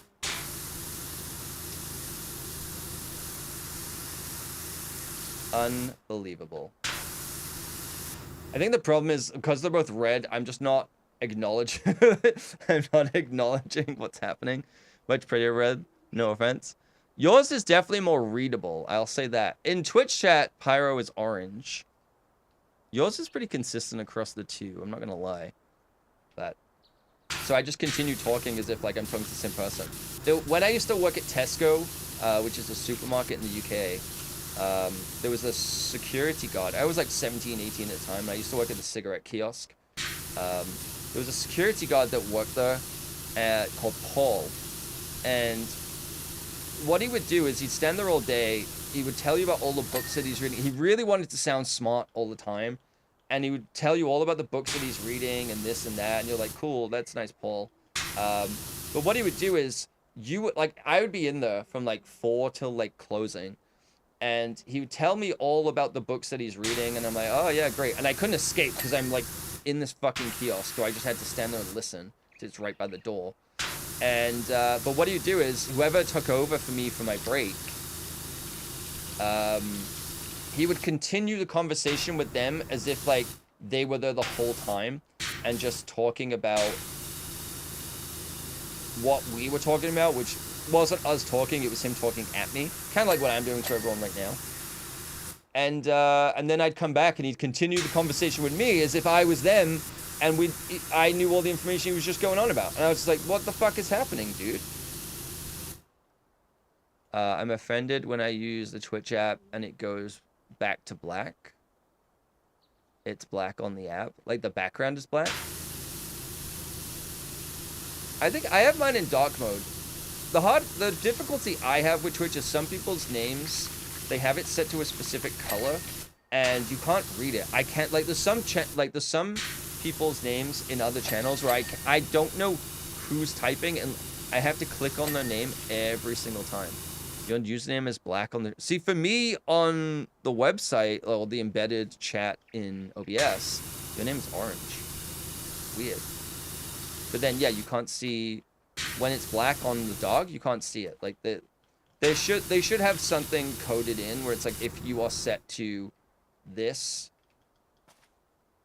color on this background, that there is some contrast so someone can actually read usernames. Because there's people that come in with their names set, like... to black and I'm just like, yeah, I can't read it. I can't read your name. I'm not switching to light mode for one person. No offense, no disrespect, but absolutely not. Needs of the many, and I am the many. That's not really how that works, but anyway.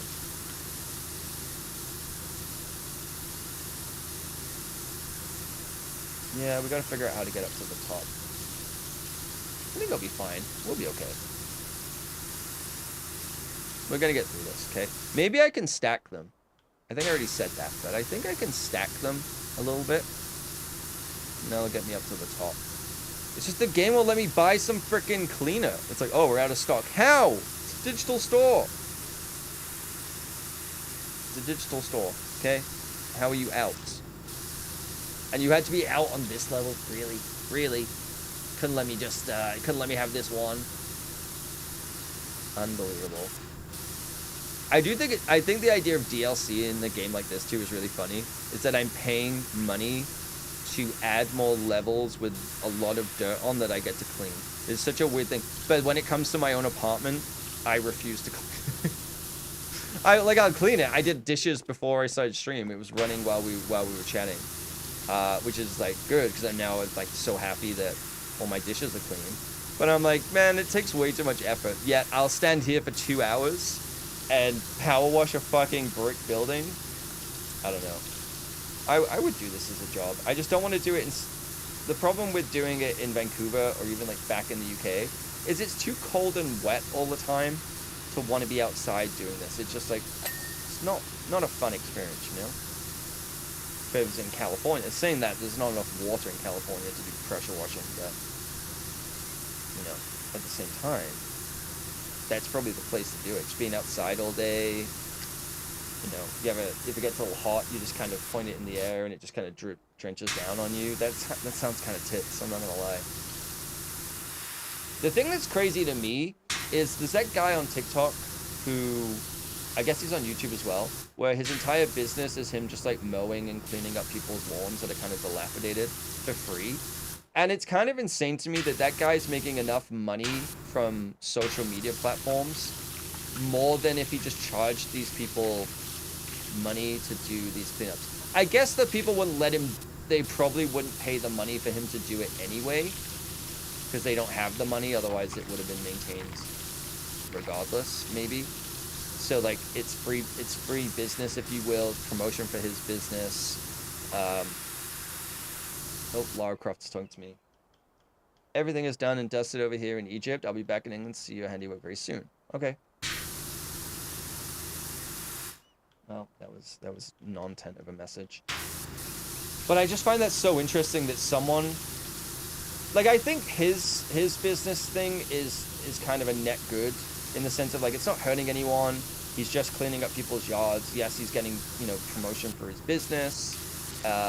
He's helping people out who may not have the means to like upkeep the yard, or maybe it's an older person or whatever it might be. He cleans up the sidewalk so it makes it safer for people, and he's able to make a decent living from it. I think that's a net good. The ones that I don't like is like Clean Girl, where she goes into like business bathrooms and starts scrubbing it, or like the one where she went to graves and started like scrubbing graves with her like weird self-made cleaner that could like destroy the grave. Like it's just like really disrespectful and weird, and like I don't like that. I haven't watched, I'll be honest, I haven't watched TikTok in about 3 months. I haven't watched TikTok in 3 months. I'll be honest. But I've seen like videos on YouTube. Well, when I did watch it, I would see the lawnmower guy. And then, but the Clean Girl I've never seen, but I saw YouTube videos where they would like talk about her content, because she was like desecrating graves. Just fucking crazy. Or she was going to like bathrooms of like fast food places and like scrubbing them, and they were asking to leave, and she was like, I don't understand, I'm doing this, and it's like, what the fuck are you doing? You know, so weird. No, I haven't. Last time let's see. I have 95 days. I don't know if this will show up, but 95 days since I opened TikTok. I have Screen Zen on my phone. I opened it once. I've opened it once in that entire time. And it was to try and find a specific video that I did, and I couldn't find it. And I was just like, yeah, whatever. It's turning a loss leader into a marketing campaign. Yeah, and it's like, you know what? What's interesting with the lawnmower guy is, it's one of those things where it's like, okay, not a lot of people have money right now to maintain their yards and upkeep it. I find it interesting there's enough people interested in that type of content, I think, more than anything else. But it's like, he's like, well, I run this landscaping business. The business isn't doing great because people don't have the money to like upkeep this. Let me go to areas where people, you know, may need this service but can't afford it, and provide it, and it promotes my business. And like, I don't see he's doing anything negative. Obviously, there's like there's weirdness, like exploitation and things like that, but I don't think it's as egregious as like the Clean Girl stuff. Like, I think that there's a net positive with what that person's doing, and they, you know, I think it's crazy that they're making a shitload of money just from posting themselves mowing lawns. I'm like, who's watching this? But also, there's a lot of people watching DIY stuff. DIY stuff on YouTube is fucking insane to me too. Like, I get it, people are super into it and interested, but there's ones where it's like the videos are like 50 minutes long. They're really badly put together as a video. It's kind of like not really interesting content, but has like millions of views. And I'm like, people are just like printing money from doing bullshit DIY projects at home. And I'm just like, what the fuck is this? Like, what's going on? I don't know. But yeah, I haven't watched TikTok in a long time. I barely am even on Instagram now. I think I open Instagram maybe twice a day, maybe. And it's usually maybe when I'm, you know, taking a scrolling blue sky break. We all know what that means. Or at night when I'm like kind of winding down to bed. I really just don't open those apps anymore. I spend more time playing Balatro and like with a TV on, or like working on ideas. What I've done now is, I don't know if you can see, but like, so I guess I will stand over here. So like here, yes, you can see the reflection here. So that, I have a little table that's like where that plant is. That's a drop leaf table where it's like it has like a leg that comes out and then you can take it away and it'll fall down. So what I've done is I've put that up, and what I do for like 30 minutes, I only did it, to be fair, I've only done it once so far, but I want to do it more. I have a little pop-out chair that I have next to it, and what I do is I spend about 30 minutes working on coming up with ideas for videos, or working on video ideas, so that I'm not spending all my time in my office, because this is like my office where I work from too. So like streaming in here and like doing work is fine, but I don't then want to spend all the rest of my time in here as well. Otherwise, I'm spending like 12, 14 hours a day in here, and it's already too much. So being able to work, now that I have like a laptop, being able to work from the couch, or like prop that up and work on that, has been really nice and refreshing, because I can, you know, I get to open the, you know, in here it's like I can open the windows and everything, it's fine. But it's just like, this is like what I associate with work. So being able to close this door and like close the door of my office, and then it's like the creative stuff doesn't feel as much as of work, is kind of nice. So I've been doing that to work on ideas. The problem is I need to just stop coming up with the ideas and make some of them. That's what I need to do. That's where I'm really struggling. Like, anxiety just goes through the roof to try and do that. Because I have a lot of ideas. I literally have like multiple pages of ideas for videos and that I want to do, and I just need to do it, you know? Just get out of my head and do it.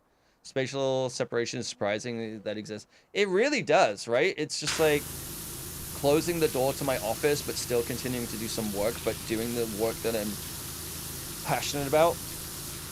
It's really nice. It creates that nice separation. And having a door, especially, to separate that space is really good. Like, if I ever moved to an apartment where I didn't have that, I would definitely try and create a separation space with like a bookshelf or whatever, to create a dedicated office area, so that I can always walk away and leave that area and it doesn't impact my living situation. I don't think I could ever go back to having like my desk in my bedroom, or my desk in my living room, or whatever it is, unless I absolutely had to. I just don't like the overlap of that. But having a laptop where I can just work on my own creative ideas is very different, because I do find that being in a more comfortable spot helps with that stuff. Which maybe is not a good thing always. Like, maybe I need to think of it more in a work capacity. But I find that it just kind of, I struggle. I'll be way too distracted in here, which is kind of funny considering this is where I work. But it's like having the second screen. I'll just end up putting other stuff on and I'll get distracted. Like, that happened immediately yesterday. As I said earlier, I was working on stuff, and then I started like, you know, I had some old tabs open, and I started looking on like rue.ca, and I was like, okay, I can't do this. Closed it, and then I worked for a solid 30 minutes, 40 minutes. I was like, oh, this is actually really good. But I didn't punish myself for like looking at other things and procrastinating, because I did come up with ideas while looking at those things. So it's like, okay, maybe I need a little bit less structure. Like, I need structure, but less structure than I think I do. That was the bad part of working from home for you, is your work laptop station was like 6 feet from it. Yeah, Eric, that's like also hi. Hopefully you're doing okay. That's like one of the downsides. Like when COVID first started happening, I lived in a much smaller apartment, where like basically the living room and the kitchen were one, and my desk was like, if this was like the living room, the couch would be here, the TV would be where the monitors are, and my desk would be here. And I was like, I had to like bend, like matrix bend around my desk to sit on the couch. It was like not great. So why even get out of bed at that point? Just work from bed. True. Just get a projector and a wireless keyboard and mouse. Work from home is nice, especially in the Midwest, winters in the States, but you miss spending time in COVID. Yeah, I can fully understand that. I think there is an element of being in a work, like the social aspect of being in an office can be really nice. That's where I'm like torn on hybrid, because I'm like, I can understand where it's like, if you ever have questions, if you're working on stuff, you're collaborating on things, it can be really good, and also it builds that social aspect too. But there is sometimes, like when I've worked at places, like one of the last studios I worked at, it was a big warehouse where everyone's voices echoes. You had these terrible little headsets that you had to wear. Any of the review sessions were still done on Teams, so you weren't even like going into like a screening room and reviewing shots in the screening room. You were still sitting at your desk with these horrible headphones. So like you were in an office, but you were still acting and working as if you were remote, you know? So it was really odd, and I didn't love that. It just felt like more of a compromised space. I mean, I know I'm very fortunate and I have a better setup and a better space than a lot of people do, because I have this little 6x6 room. I have a nice desk. I have nice monitors, like, you know, proper audio, nice headphones. Because I invested in that stuff, because it's like I use them every day. And I'm very much like buy once, cry once. If I'm going to use something every single day, I want it to be as good as I can possibly make it. And a lot of people don't have that, because they never rented an apartment with the intent of working from that apartment. Whereas for me, I was like, well, I stream, so I want room and space to be able to do these things. So, you know, I fully understand why that doesn't work for a lot of people. For me, it's very difficult because it feels like a step backwards, right? Say when, like, I got a really nice TV.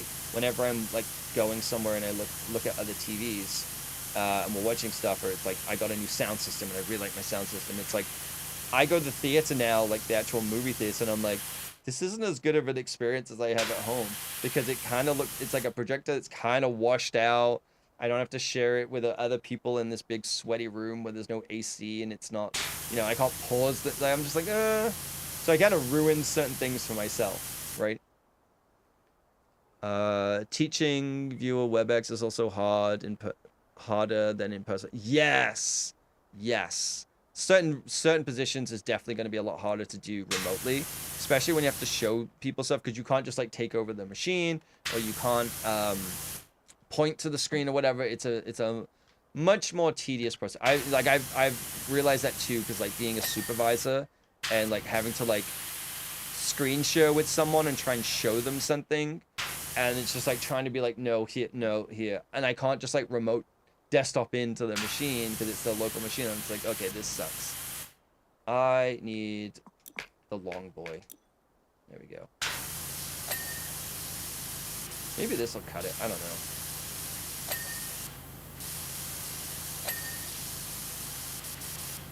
Maybe I don't need to get to the top of that. Maybe. I don't know. This has got some...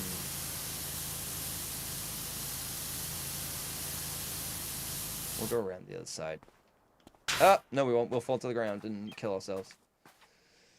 No, WebEx has delays. Can't remember if Microsoft Teams has a delay. Teams does have a little bit of a delay. The quality is also not the best because I've had to use Teams.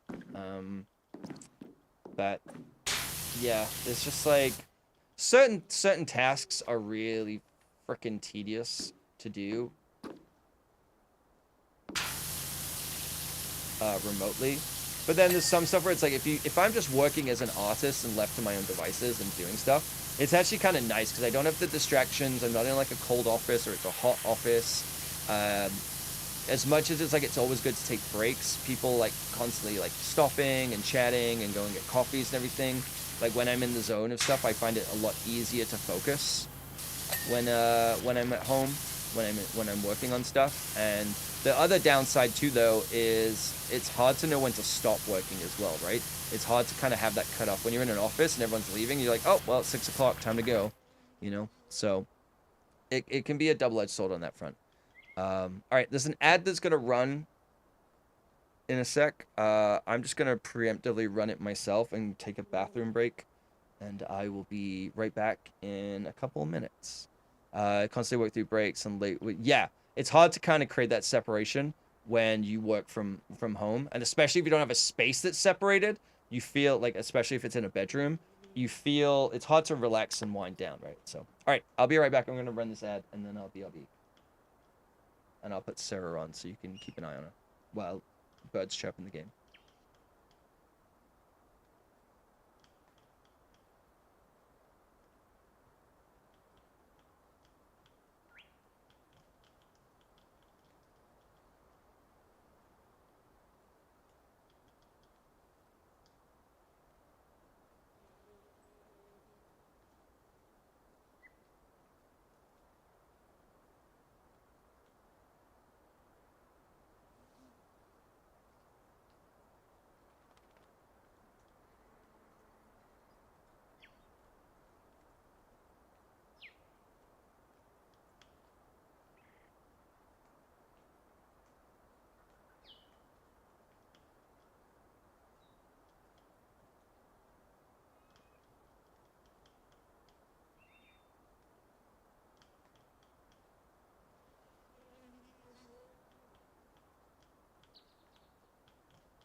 There's a little bit of time left on this ad, so I'm just gonna wait for the minute and eat a quick snack.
Still chewing. Sorry about that. I was just the ad was running a little bit longer, so I wanted to wait. So I was just chewing on my snack, and I didn't want anyone to think that they'd miss anything, because I want to reply to what Eric was saying. Office really couldn't regulate the temp as it was a former warehouse factory. Of course, like being cold, so it never really bothered me. Yeah. Debt? How dare you? Yeah, that's the thing, right? It's like, it's a lot of people. I always find it's better to be a little bit cold because you can always put layers on than being really hot. I worked at a studio here in Vancouver that one of the buildings used to be it was like industrial storage of sunbeds. So the AC that was built into that building was like insane. Like it was a factory building, but it wasn't like a big building. So it was freezing and dark as well. And that was a really tough building to be in. The one that I was in previously that was talking about like the big warehouse, it was just like, yeah, you had the big industrial ducts that would kind of blast on. So it was like it was all on or all off. It was really uncomfortable. There was times where I had to wear like gloves at my desk, like fingerless gloves, because I was like, I'm so cold. Because in every building, they would have it where it's a tiny room with AC built for a much bigger room, and it would be right above your desk, blasting on like your wrists or something. And so your hands would start like seizing up. What the shit is this? Hi, Zoc. How's it going, dude? It's my face. It's my face while we play Power Wash Simulator. How's it going, dude? It's good to see you. I had one job where it was an office space adjacent. I'm just having a snack. That's why I'm full screen right now. I'm just taking a mini break. I had one job where it was an office space adjacent to a warehouse. One coworker would always crank the heat in the winter so much that if someone opened the door of the warehouse, there'd be a gust of wind from the temperature difference. Yeah. And that's the thing, right? I have an issue where it's like when the heat is too much, especially like synthetic heat, it really fucks up my sinuses too. So it's just like I can't function. Like my eyes get runny, my nose gets really fucked up. And so it's just like I don't like being in synthetic heat. I don't like being hot in general, unless, which is never gonna happen. But I don't like being in a warm thing. It really kind of makes me anxious and like gives me a lot of anxiety. I'd rather be a little bit cold and always like add layers on, because you can always add layers. You can't take off more layers when it's too hot. That's more of a psychological effect. I don't think it actually changed the temp. Maybe it was just your office. Okay. Sitting under the AC where it's hitting you right in the face. Do not miss. No, it is not fun. It is not fun to sit under that. Especially when it's like, again, because what happens is a lot of these studios, they buy a big warehouse or they rent a big warehouse because they need a lot of space. And then they just put rooms in to, like, they put faux walls in rooms, right? So it's not, these warehouses weren't designed as offices. So you're taking something that was designed for like storage or, you know, open spaces. So these industrial HVAC units are not made for people to be sitting right next to. And then you have it where it's like, it's really loud. It felt like there was one room, it was called the dungeon, and it felt like a torture room. And it was like, it was really narrow so that you'd have the desk. If you had desks here, if someone had the monitor too bright, you couldn't see your screen. Backs of chairs were like this, so it was really hard to get to your desk. It was a really narrow room. There was no windows. It was where all the HVAC was, so it was really loud when it kicked on. You had AC blasting down, but because it was like a small room, it was AC as if it was like designed for like a much, much bigger room. And it was not a fun room to be in. And it was like, it sucked to go in every day because you're like, I don't want to be here. I don't want to be in this room, because you're just like, I'm gonna have to sit there, and then you have headphones on, but you have someone coming up to your desk all the time, tap you on the shoulder. It was just like, oh my God, like it sucked so bad. After Ocean Scissoring haircut tomorrow, hotness will improve. No, I'm always gonna be a 4 out of 10. That's okay.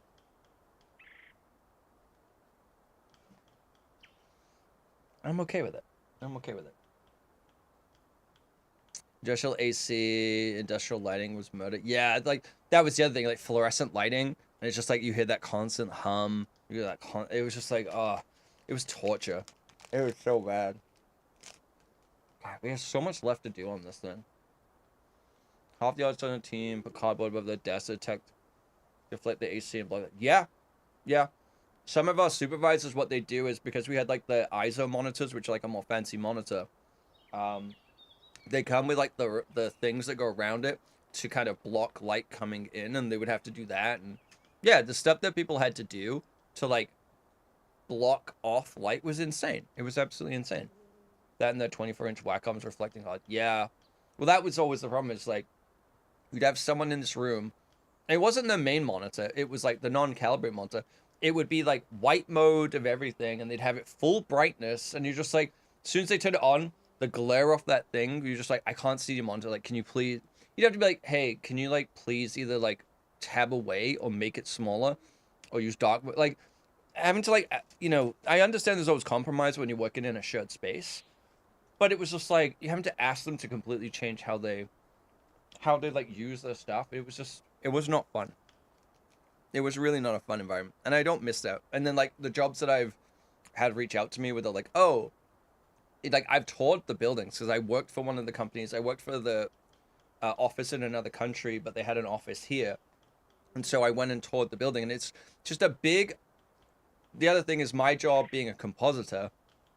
I need control over light, right? Because if I'm in an environment with a lot of sunlight and everything, it changes what I'm seeing on the monitor. You need light controlled spaces. And a lot of these buildings are not built for that. So you have all of the desks right up against a window with constantly shifting light or coming from the outside. So you're either sitting in a dark room all the time, which you kind of need, but you never see any sunlight, or you have sunlight constantly coming in and you can't see what you're doing. And it's just like a big open concrete floor with those terrible like office dividers, and you're just like, this sucks. Like, it's for a creative industry, it's not a creative space. It's that weird thing of like creativity meaning corporate, and it's always like not a fun environment to be in. So anyway, sorry, I'm trying to eat this. It's dry as shit and I'm talking, it's scratching my throat.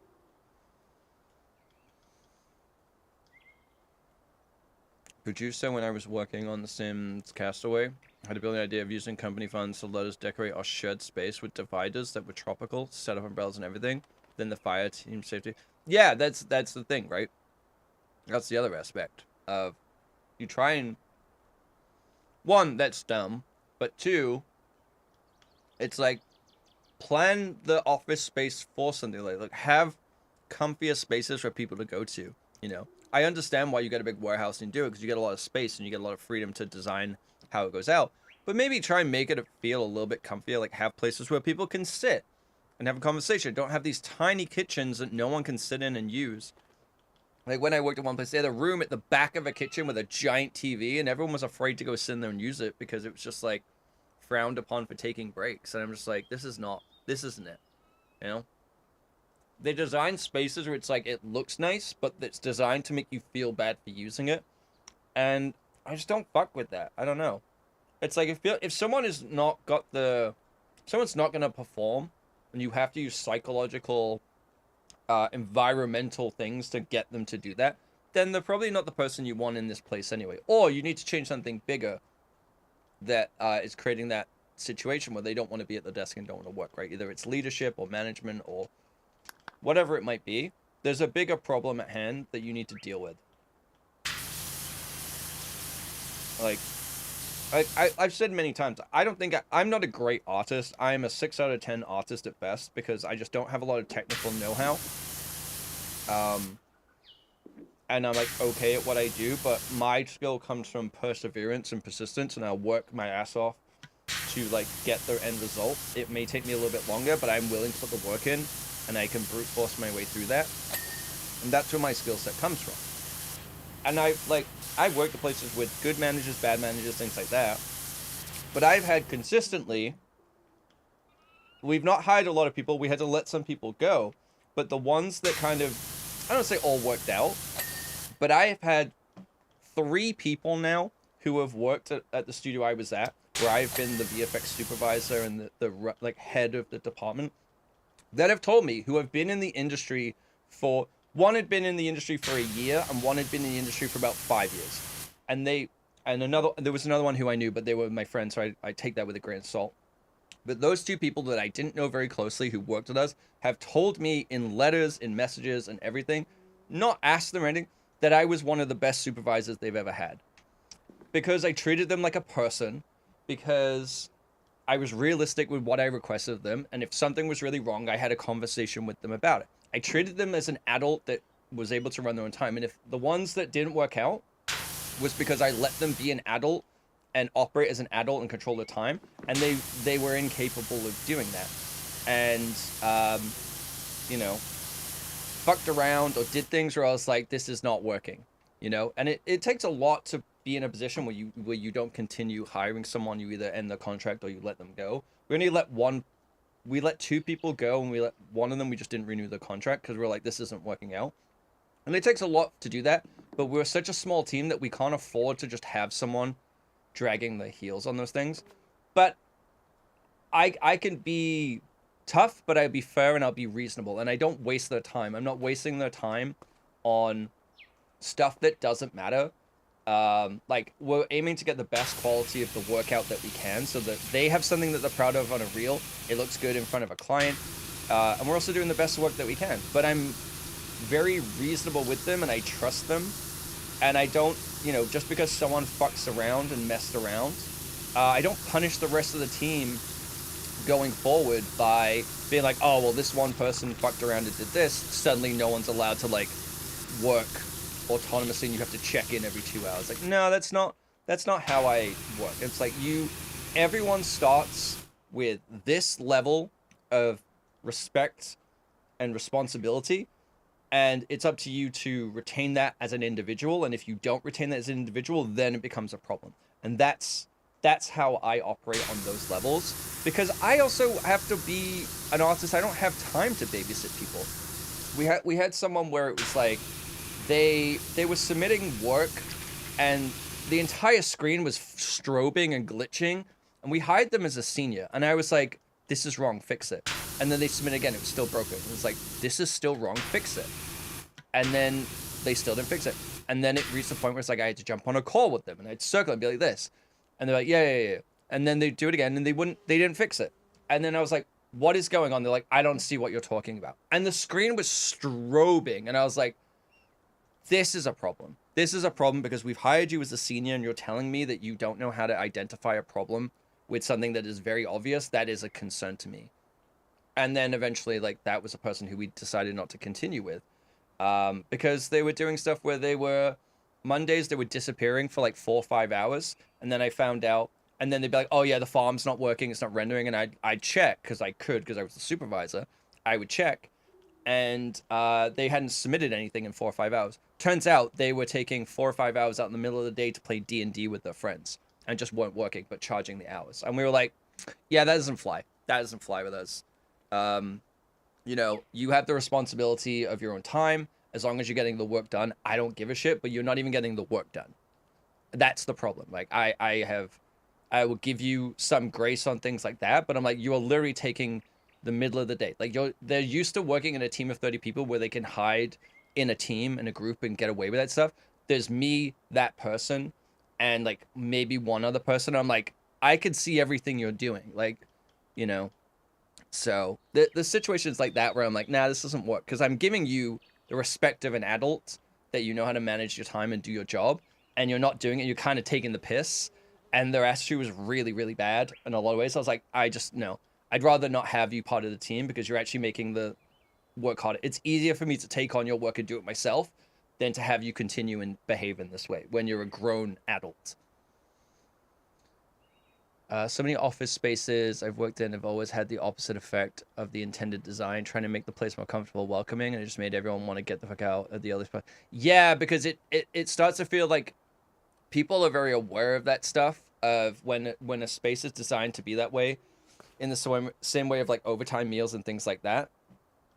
People see it as a way of the company trying to convince you to stay there and work there longer on your own time. And people don't like that, you know?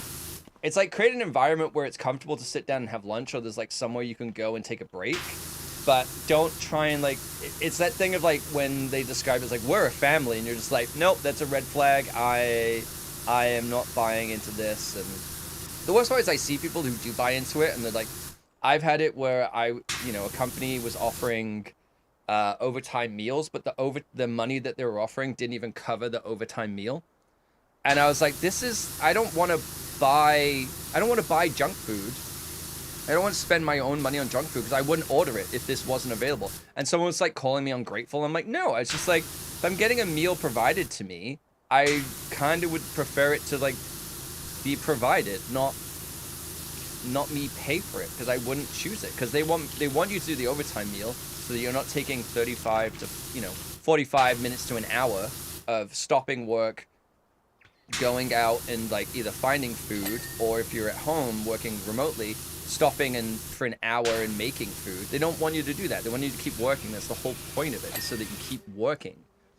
I'm not gonna do that on top of like spending my own money and whatnot. Like, no, I would never have ordered that meal if it wasn't this circumstance, you know? So, yeah. And the thing is, you can't even use it on like groceries or anything like that. You could only use it on takeout, and it was a timed thing. So if you didn't use it then, you lost it. But it's like, I couldn't even get a sandwich. It was like a $25 voucher. You couldn't even get a sandwich for that, because the sandwich would be $16 to $18.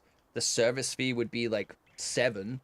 Then you had to pay tax on top, and then you had to pay for a tip. You ended up at like $32. So it's like, okay, so I'm paying $7 every day for this meal that I would never have bought. You're paying $32 for a $15 sandwich, which is not really worth $15.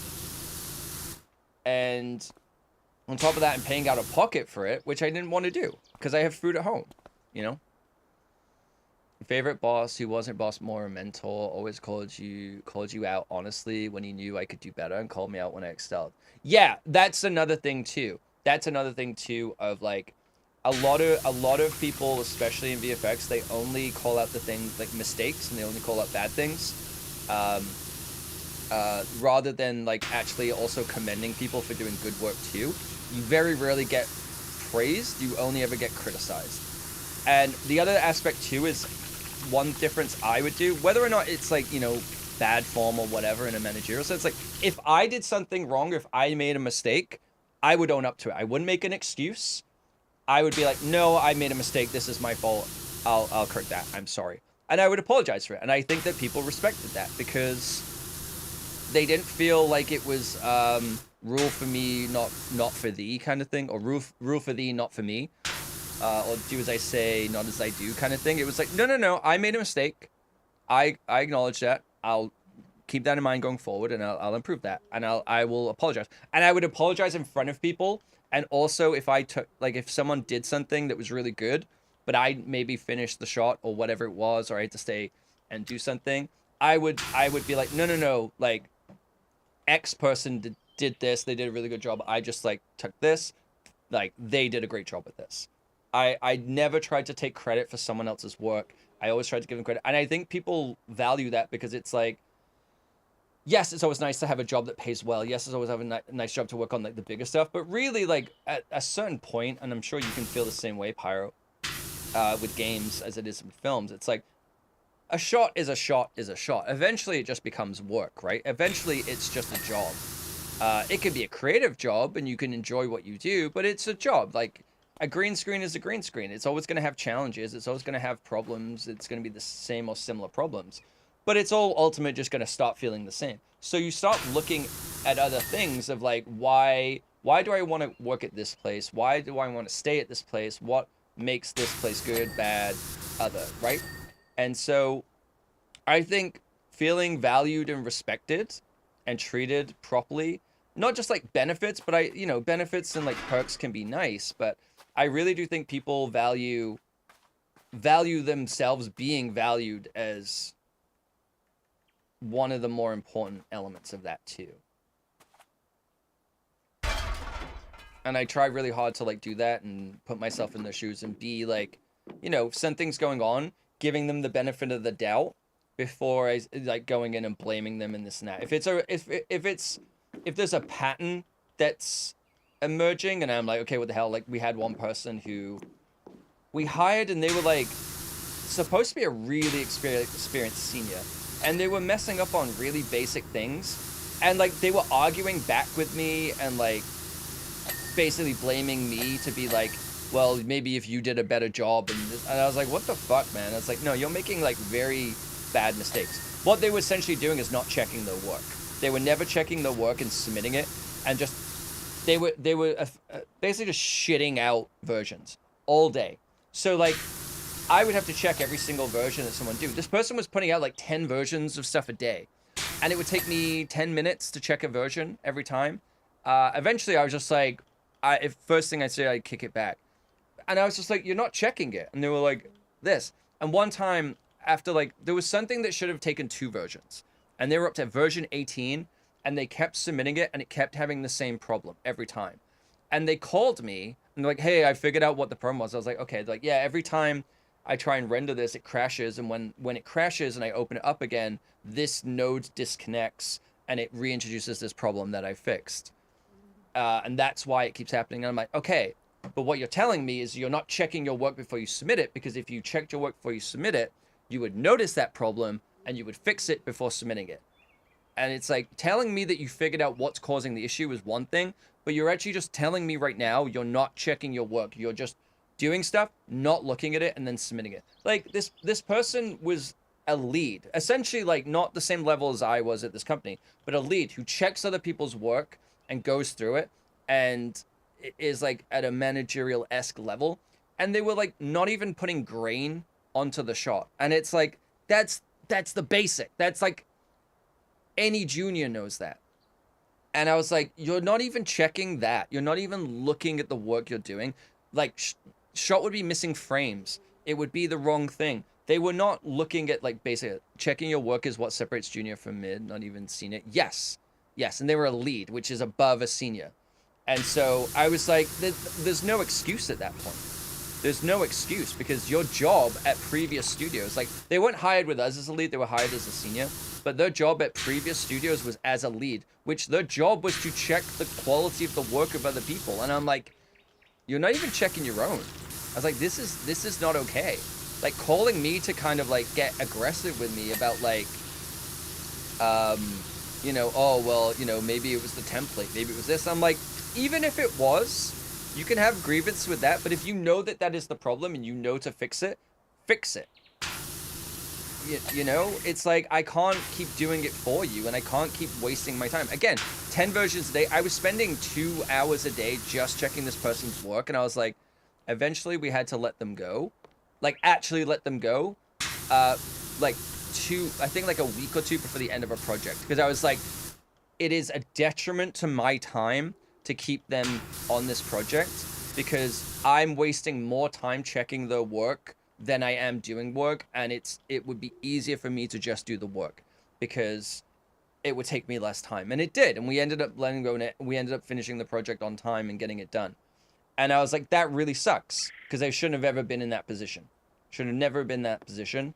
And yeah, it's tough, man, because a lot of people are used to working in a big studio environment where there's a team of 30 people, and they have a, like, you know, a pipeline that does everything for them and everything like that.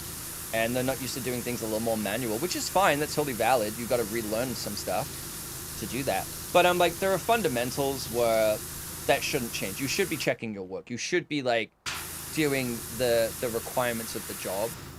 And yeah, it's just it was really disappointing. Sorry, I'm getting a lot of emails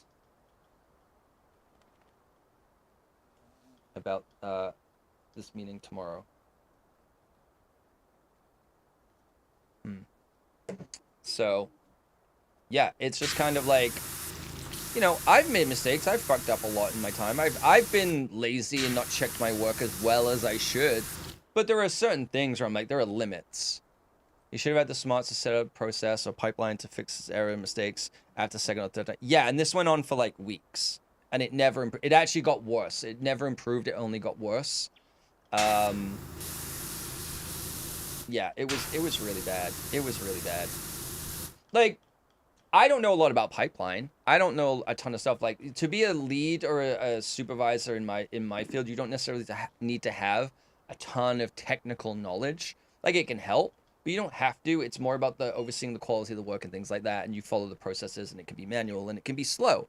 I fully get that, but there's no excuse for checking basic things. Like, a pipeline has nothing to do with whether or not you check your work, right? It takes 5 minutes, you know? Just do a quick check. You're always going to miss something. I have no problem with someone missing something. I have no problem checking someone's work and giving notes as long as there is a progressive improvement each time. But if I'm giving the same note 5, 6, 7 times, that's when I'm like, you're not checking your work, you're wasting my time. That's where I have a problem. That's where I start to have those more direct conversations with them, where I'm like, this is not okay. And then as soon as that corrects, it's like, okay, we're back to where we were. You fixed the problem. But if it keeps happening, I'm going to keep having those conversations with you. And then when it comes to a renewal, I'm going to be like, sorry, no, this is, you know, there are limits where I'm like, yeah, the work might be good. It might be a little sloppy here or there. But you're great to work with. And, you know, there's a lot of other benefits. Like, I never want to put someone out of work, especially when you know, we're in a very volatile time in the film industry. But there are things where I'm like, this is also a business and I'm responsible and my reputation is on the line of this position. So it puts my judgment into question with this company of, well, this person keeps messing up, but you keep hiring them and it keeps going wrong. What's going on here? You know? And then what happens is if I recommend people for positions to come in and they aren't performing the way that that they should, that's also bad because it means it's going to be really hard for me to recommend people to come work for us in future, you know? So it's like, it's not just, it's hard. It's a difficult position. It's never a personal thing, but it's hard, right? Because it's like, it's not just about my job and be like, oh, I got to protect my job. No, it's that anyone that comes in after you, whether it's in my position or in an artist's position, is going to be scrutinized 10 times harder because of the behaviors of that person.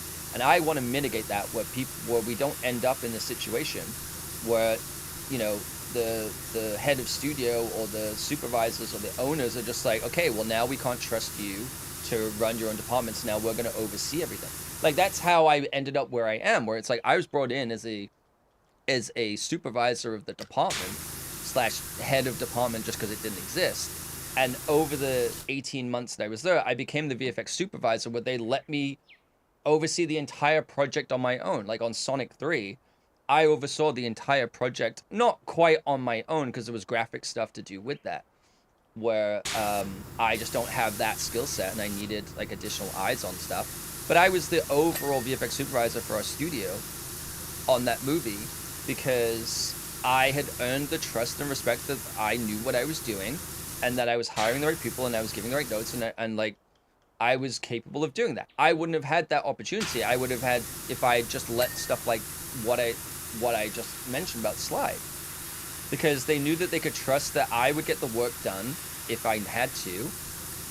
And also we weren't just kind of employing people for the sake of it. We were employing people like, you never want to have someone who is unemployed, and you don't want to let people go because you want to build a good team. And it really sucks when you do finally build a good team. Like we had a great team at the end of one project and we had to let them, we had to wrap everyone's contracts because the end of the project, we didn't have more work, and it really sucked because I was like, we finally had a really good team that worked together really well and everything. And we had to not let them go, but we had no work to continue the contract just because of the time of the year, right? So it really sucks that. So that's the last thing you want to do, and you don't want to be rolling the dice every project by hiring new people. You want to build a good team that you can keep on forever or bring back when it's available. And bringing in people that are not pulling the, I don't want to say pulling the weight, but just like performing the duties of their job. They could be a great person to hang out with and, you know, they have room to grow as an artist. That's totally fine. Like I'm willing to help support them in doing that. But when you have an attitude and you're not doing the fulfillment of the job, it's like you're not really giving me a reason to recommend keeping you on the team. That's just the reality of it. In the same way of like, if I'm not pulling my weight, I would fully understand why they wouldn't keep me around and wouldn't hire me. I'm like, yeah, you know what? That's fair enough. That's absolutely fair enough. There it is. Had a coworker once, so dense after being the main cause of drama, which contributed to the studio laying off everyone. Asked you for a reference. I could only tell him that he doesn't want me to do that. Yeah, I've done that. I've stopped. I don't give a lot of references. I've given one reference only because I was asked to specifically. But like there's two, like I'd give that person a reference in a heartbeat. One, because they're my friend, but two, they're good at their job. You know, that's a bonus, especially when you're like bringing in your friends. You're kind of like really putting your neck on the line even more so. But they worked out great. I really enjoyed working with them, and I gave them a reference. And then there's another person the one that sent me the message. It was like, you're one of the best supervisors I've had. It's like, yeah, they didn't ask for one. They didn't need one because they're great.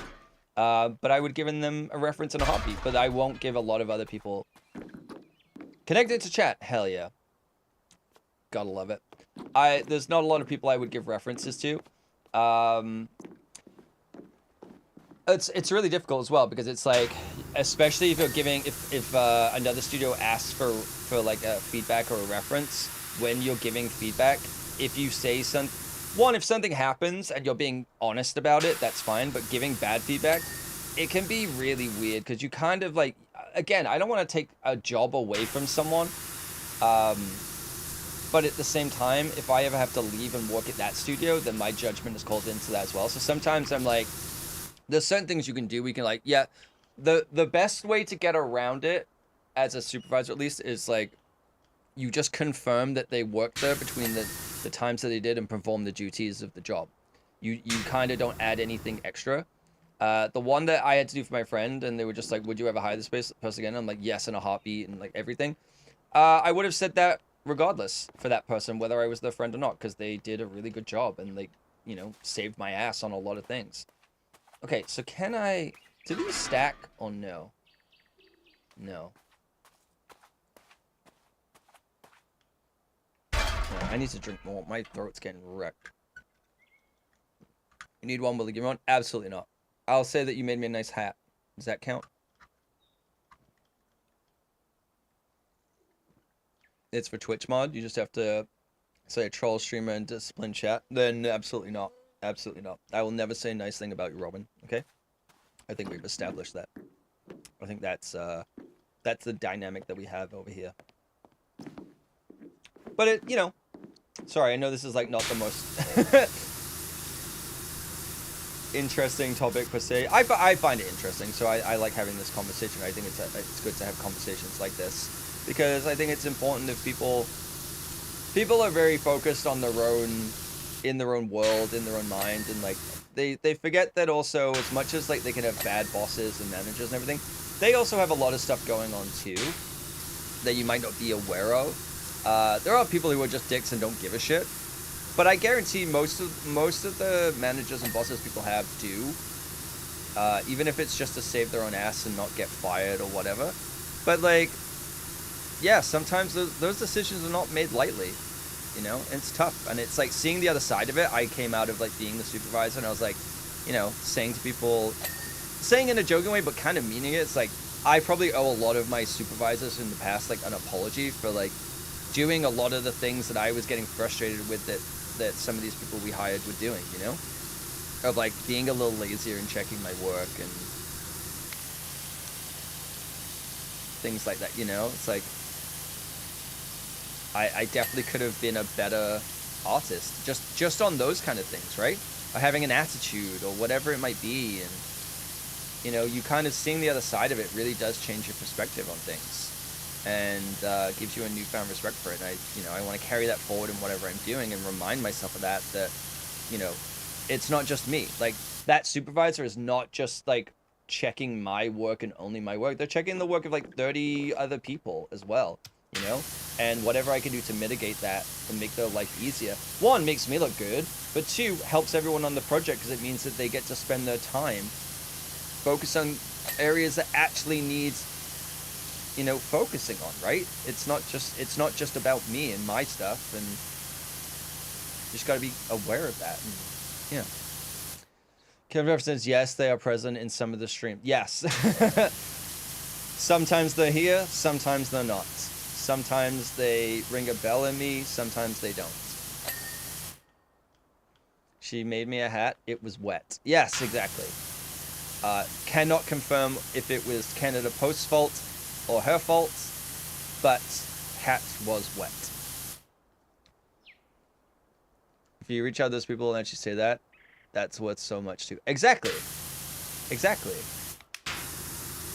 I just think like we do work in industries where, you know, praise is very seldom given out. You know, a lot of like, I don't want to be like a lot of negativity, positivity. No, it's like usually you only get feedback when it's bad, or you know, in a criticism or anything. Very rarely in a performance review. Sometimes you'll get positive stuff, or positive feedback often is just nothing is said, right? It's not necessarily that something good or bad is said, but it's like if you're doing well, it's like, yeah, you're doing well, keep going. That's not useful information, right? You don't get anything from that. Whereas we only really get detailed feedback if we're doing something wrong. And I think it's valuable on both sides of the spectrum to give that feedback, right? Like I as much as it can be hard sometimes in the moment to get like direct feedback from a supervisor, whatever, I do value it a lot more than the shit sandwich or, you know, like being treated with like kid gloves. I would much rather them tell me directly, because that's the only way I'll learn properly. Some people can't handle that, and so you've got to be very malleable in the way that you give that feedback too, of like tailoring it to that person. And sometimes it's better, it's like, do you want me to, you know, a lot of people with like ADHD or autism or anything, it's like you just ask them like, hey, do you want direct feedback, or would you prefer it to be like, how do you prefer like to receive feedback? And giving it them in a way that makes sense, right? Because it's like, some people want just like the information. They don't want to have to decipher it or whatever, but yeah. We're so up and down, I just don't believe him. He just whoa, I feel like missing something. Only one of our supervisors gives regular praise, but he's so up and down, they just don't believe him. He just wants shit first. We have to absolutely get this down tomorrow, super angry. We work hard, get it done. Wow, so good, so fast, you guys are great. Yeah, it's like creating stressful environments, but like at the very least praise is given, but creating stressful environments is not necessarily for that. Oh, you know, take your time to say, why is this? Yeah, that's very hard to like gauge. I don't like that. That's another thing, right? Is inconsistency of management style or inconsistency of emotional thing. Yeah, it's like and then, you know, I'll say it can be really hard to be like, sometimes if you're having a bad day, you have to like separate that. And you know, times where I've come out of a client meeting and it was just the fucking worst, where I've just been screamed at over nothing, and I have to go into like a review session, daily session, and I'm like, okay, I'm not gonna take this out on people who don't deserve it, or like hold it against them or whatever. Like, it's not on them. Sometimes the client is just like, I don't want to say like abusing their position, but sometimes it can be where it's like they've got yelled at for not doing something that they were supposed to be doing. And so now they've decided they're going to take it out on you or whatever. And it's like, you have to just kind of take it sometimes, and it's not ideal and it sucks, because that's not how it should be. But yeah, that's a hard position. I don't like that. Christ, I've been in relationships like that, and I'm just like, this is horrible, where it's like, you know, I've made a mistake maybe twice on something, and once they reacted really like intensely and insane. No, I'm not saying they're insane, but just like insane in terms of like over the top for what happened. And then I maybe have made that mistake again because it had been a couple of months and I did it, and the reaction was like, oh no, it's fine. And I'm like, that really like fucked me up, because I was like, once I had a breakdown in front of the person I was with, and I was like, I was like so anxious and upset because it like happened again. It was like something to do with laundry. And it was like, it wasn't a weaponized incompetence thing. It was just, the way I wash my clothes, or like men wash their clothes, is very different to what a lot of women have to do in terms of like, not just like separating whites and color. Like obviously that's like a normal thing, but just like there's different materials, you have to wash them in different ways. And it's just not at the forefront of my mind. And I don't do it very often, but it's like every now and again, I'd be like, hey, I'll wash this for you, whatever. And I would forget. I would separate the colors, but I wouldn't separate the material like that. And so there was time where it's like, I had a breakdown, just like explaining to them. They're like, oh no, this is fine. And I'm like, but last time you screamed at me for this. And I just couldn't get an emotional, like it was so hard to like live in a situation like that. Like, you know, one time you're going to scream at me for this. One time it's totally fine. Like, you know, obviously I, you know, need to figure out how to do it properly so it doesn't happen regardless. But it's like, that's not a fun environment to be in, right? Because it transpires into other things too. It's not just that one situation. It's like, I don't know if I do something small that's wrong, I'm going to get a big reaction. Or a small reaction. If I do something big that's wrong, it was so inconsistent, you know? And so that's not, especially in a work environment where a job is already stressful enough because your entire livelihood is tied to that, and especially as a manager, you know, it's already stressful. There's a dynamic of power in that. So he just doesn't want to come into the office. I get that, but he has to when we have to get work done. Yeah, but that's not your fault. Now it's decided that one of the managers is head manager, and he decided that 3 managers all have to come in at least twice a week. Everyone is there on Mondays, and every day there has to be a manager present, and he flipped out. I mean, that could be a weird thing where it's like one person has just decided that what works for them suddenly has to work for everyone else, which I don't love that in and of itself, but at the same time, it's like, that's the job. You're also being paid more to be in that position, right? You know, to oversee everything. Like that's part of the job. It's, you know, again, it's like the same thing here. I'm not defending the switch back from remote to hybrid or to in office, but it's like a lot of people here during the pandemic bought houses or moved out to like Maple Ridge, which is pretty far away from Vancouver. And then all of the studios are now switching to hybrid. We have to be in 3 days a week, or they moved to Coquitlam, which is like an hour drive away when there's no traffic. And they're like, oh, what the hell? And it's like, well, you kind of, no one guaranteed that it would be permanently remote. There was one studio that did say, we're going remote forever, we're good. And then suddenly we're like, ooh, we need people in office. No one applied for the job. And they're like, yeah, we're remote. And it's like, yeah, you kind of shot yourself in the foot with that. And also, you know, people moved away and it is a bit more, right now it's not an artist market. Before the strikes, it was like, yeah, no one wants to like come in office anymore, so it's like they're only applying for remote jobs, so you kind of take it or leave it. Now it's like people are desperate for work. EI ran out, they'll take whatever they're given. So it is a different thing where it's like that power dynamic is shifted back a bit. But yeah, don't if you work in a thing where it's like, you know, you might have to go back into the office, maybe don't move 2 hours away and then be upset, you know.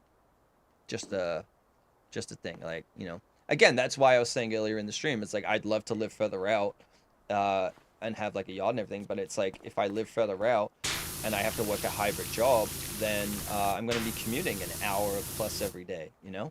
It's not impossible, there's trains and things like that, but it's like I've done that before. It was like there was one train every hour and it takes an hour to get there, and I was like, I hate this commute. So my thing now is like, I want to be within 30 minutes of travel of any job that I do, whether it's ideally walking, because if, you know, Vancouver has issues with the SkyTrain sometimes of like in winter, or people hanging out on the lines, let's put it that way, that causes a lot of delays and problems. So it's like me being able to get there and back is important to me, and I'm, you know, fortunate that I can afford to live closer to that.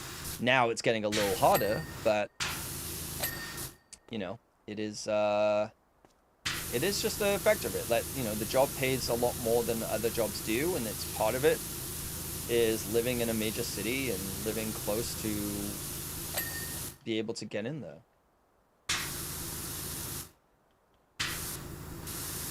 I think I can reach that. Dodged a bullet. Yeah. And I'm very happy that like I was the one that ended that relationship too. Whereas in the past I've like I put up with a lot in that situation, but I'm glad that I kind of put my foot down. I was like, no. I had a supervisor like that in an internship. They were screaming and Happy Sunshine for the same thing. I mean, that's what happened last year with me, where it's like one of the people I worked with, it was like, you know, I have mood swings and I have like shitty personality sometimes. I think we all do. But it was like you just didn't know what you were going to get, and when they're in a position of power like that, it's stressful and it's not fun. They were screaming and Happy Sunshine for the same thing. Yeah. Oh no, it wasn't working because we have weeks where only one manager present for one day, but certain things have to be done on site, and it was causing so many problems. Okay, we only went remote in COVID for very few people because we mostly have on-site work, on-site, on the field managers, mostly office work. They can, but not. Okay. Commute can be a killer for a job. 10-15 minimum, 30 minutes max for my goal. Even want to work from home. Gave myself mental. Yeah, I mean, I haven't done it in a while because you know, well, I guess like my walk to the gym counts as it. But what I was doing was I would walk around the block for like 10 minutes before I started work, just to get outside, because like, you know, it goes dark really early and I wasn't seeing any daylight. So I would go outside, I'd walk like 2 blocks, come back, maybe get a coffee, and then come and start my day, and just kind of like, you know, as if I was like rolling into work at like 9:30, because I knew I'd be there till like 7:30 anyway. Like I'd be working late, so, you know, I was like, well, you know, I'm gonna start a little bit later, because like my job depends more on what people are submitting. I can't review stuff if people aren't submitting stuff. And I would do that, and I'd just walk around the block and get some fresh air. And it did help. It did help. Oh my god, we're 98%. Where's the dirt? That's a little bit. There we go. Oh, hi, Scott. Welcome back. Also, HQ set up a rule where we can do 1 day a week remote. Our site boss said it's fine to take more if we not need it on site, so it's still much better with the new rule. Yeah, I mean, if it's on-site work, then yeah, they should be. That's a reasonable thing, especially for what you do for a job. Like, why are they being such a little whiny, you know what, when it's the job that they signed up for? It's like you can't have everything, you know? You can. Scott has, but, you know, us mere mortals can't have everything. Man, I've been talking a lot. My voice is wrecked today.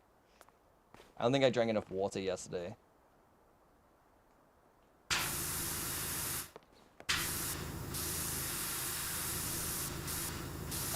Yeah. Oh, there's a couple things. Tower wall. Okay, I can see the dirt a little bit.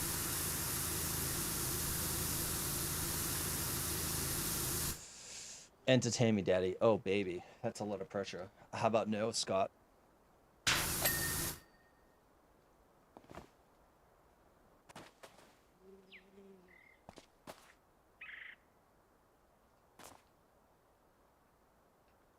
Filth. Pure filth. Yeah, he was there today. Came after me at 10:55. Wow. What a classy guy. Like, did the bare minimum of just showed up. Nice. Everything, a la old man. You've been calling me old man a lot today. What's going on? Why do you keep calling me grandpa and old man? Alright? I mean, I know it's true, but still. You don't have to... No need to get nasty. Oh, I already had the thing. Alright.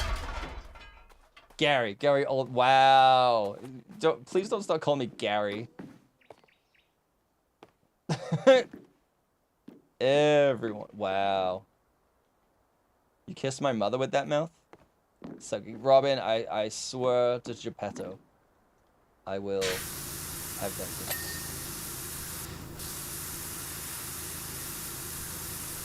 Okay, I think this is doable. Maybe. Okay, there we go.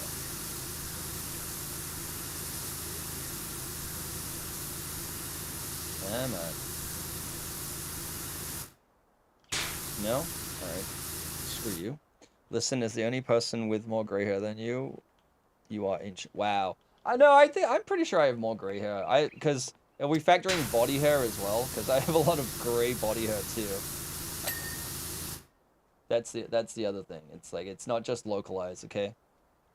It's a think local, act global kind of situation. Up. Oh my god, I can't reach.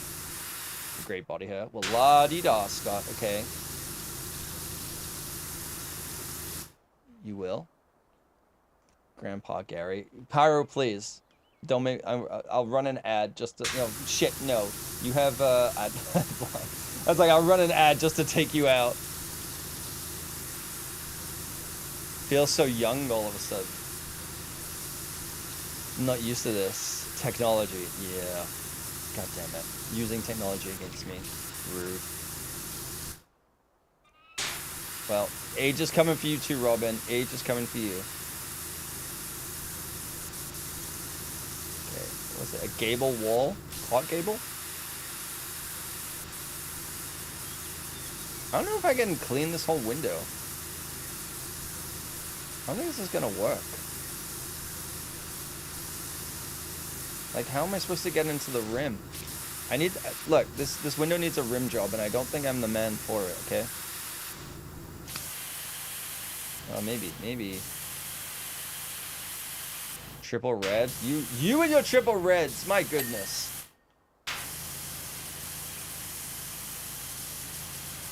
That's fine. I want triple red.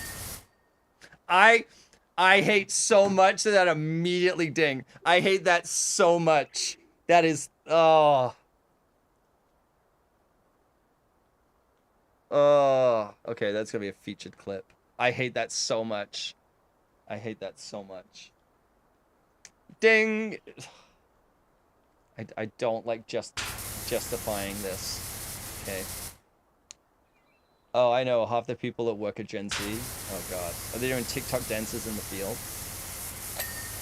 I do think it's so funny of the difference of, like, millennial and Gen Z. Again, watching a show even from 2015, where a lot of the references are very millennial coded or very early 2000s coded. And now I just don't think you can make things like that because there's such a difference and divide between the type of content that we consume. Because they were making like bring it on jokes and things like that. And I'm like, yeah, everyone from Gen X to millennial, like it's a pretty big gap, would understand these jokes. I don't think Gen Z would get a lot of the jokes anymore. You know, I think like shows that came out 5-6 years ago aren't relatable or watchable to like a Gen Z audience. Whereas like shows from the 90s for us, even if we were still kids, we could watch and understand and get, right? It's kind of crazy. God damn it, Pyro. No. All right, 99%. What do we got left?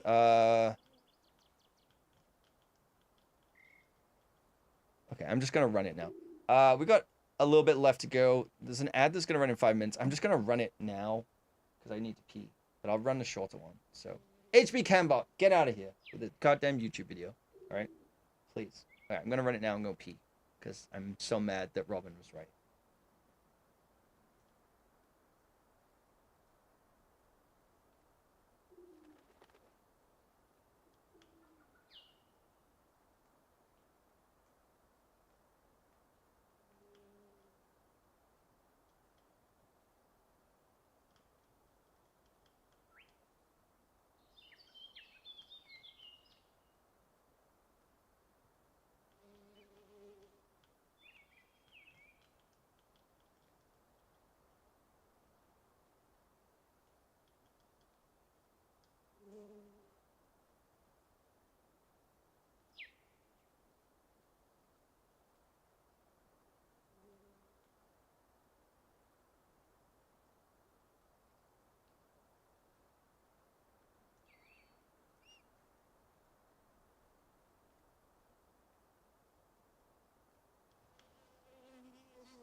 It's okay. I can edit the clip after and add it.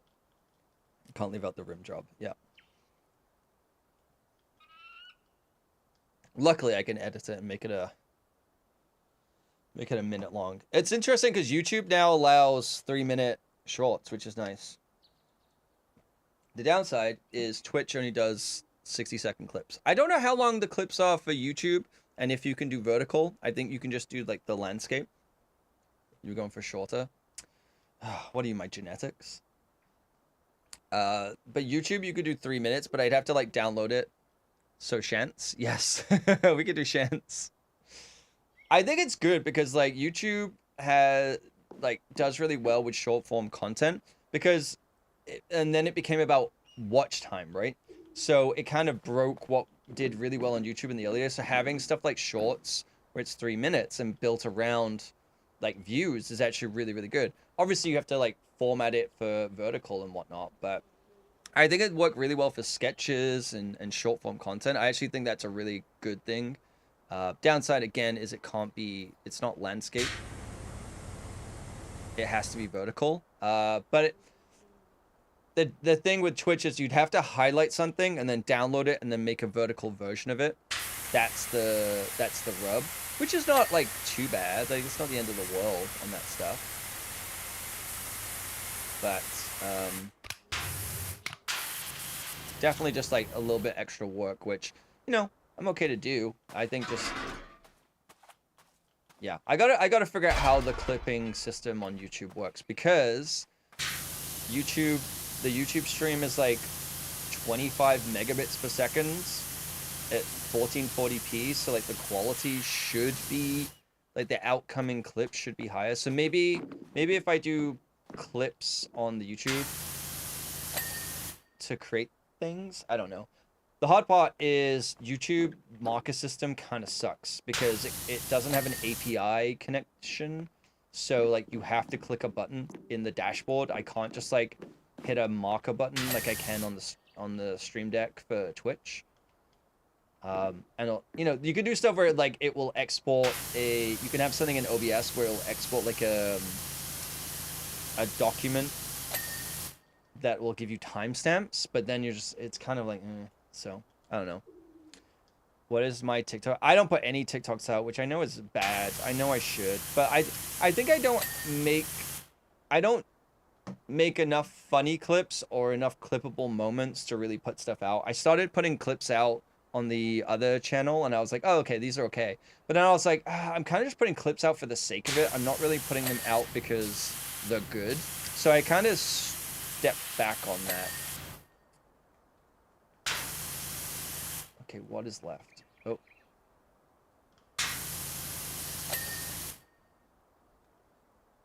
Need to cross stream on it. I don't have enough followers on TikTok to go live.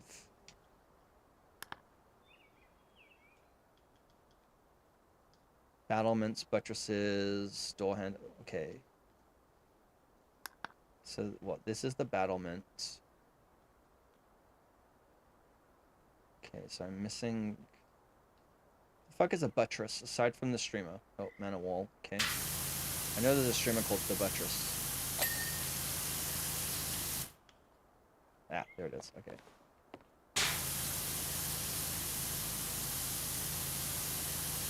Fine, I will follow you. I mean, I don't post anything. I haven't used TikTok in like months. I literally haven't used it. I have no real desire. I think I'm just gonna focus on the YouTube Shorts now. I'm trying to do a thing where I start as I mean to go on, which is just making something as manageable as I can, where it's like stream on Twitch, make content for YouTube. That's kind of where I'm at with that stuff. Post a video embedded onto Blue Sky. I still haven't made any posts on there. I don't know if I'm gonna really use it, I'll be honest. Mostly because it's just, I think I'm kind of done a little bit with social media. I know it can be useful, but at the same time, I'd rather just focus efforts on making content. Which I know I can post videos over there and everything, and I know there's like a boost right now with like people posting on there and everything. I think they hit like 30 million users, or they're just about to or something, and I'm like, that's cool, but I want to see where that platform is in like 6 months. I know like early adopters can get a little bit of a like reap the benefits of that, but I'm like, I just can't invest more time into another app. There's already too many. There's already way too many. Regardless of TikTok, Twitter just being like a dead platform to me. It's not dead platform, but it's I'm done with it. I don't know. Gotta get early on Red Note. Yeah, let me jump right on that. I still can't believe, it's not that this is a reason why I don't use it. I still cannot believe that Canada cannot monetize on TikTok. There are so many Canadian creators, and despite everything, they haven't enabled monetization. It's fucking crazy. I just on Twitter, I unfollowed everyone. Hell yeah, dude. I just made my thing private and then put the Screen Zen app on it, and it was just done. Okay. So that's a battlement. Battlement. Turrets. Okay, a lot of war-related names right now. Well, we also don't have Office in Canada. Yeah, it's just like, again, Canada gets fucked over on this stuff. It's like, we can't... Content here is so weird. I've talked about it before, where it's like... anyone who has talent here leaves. Because there's no money to be made in Canada, because you're forced to make the Canadian content, if you will. Like, you have to do like 30% Canadian content, and it's like, there's no money to be made as a creator. And it's just like, yeah, you're not... They talk about like supporting Canadians and like creatives, and it's just like, where is it? Present the dick, Canada. Present the dick.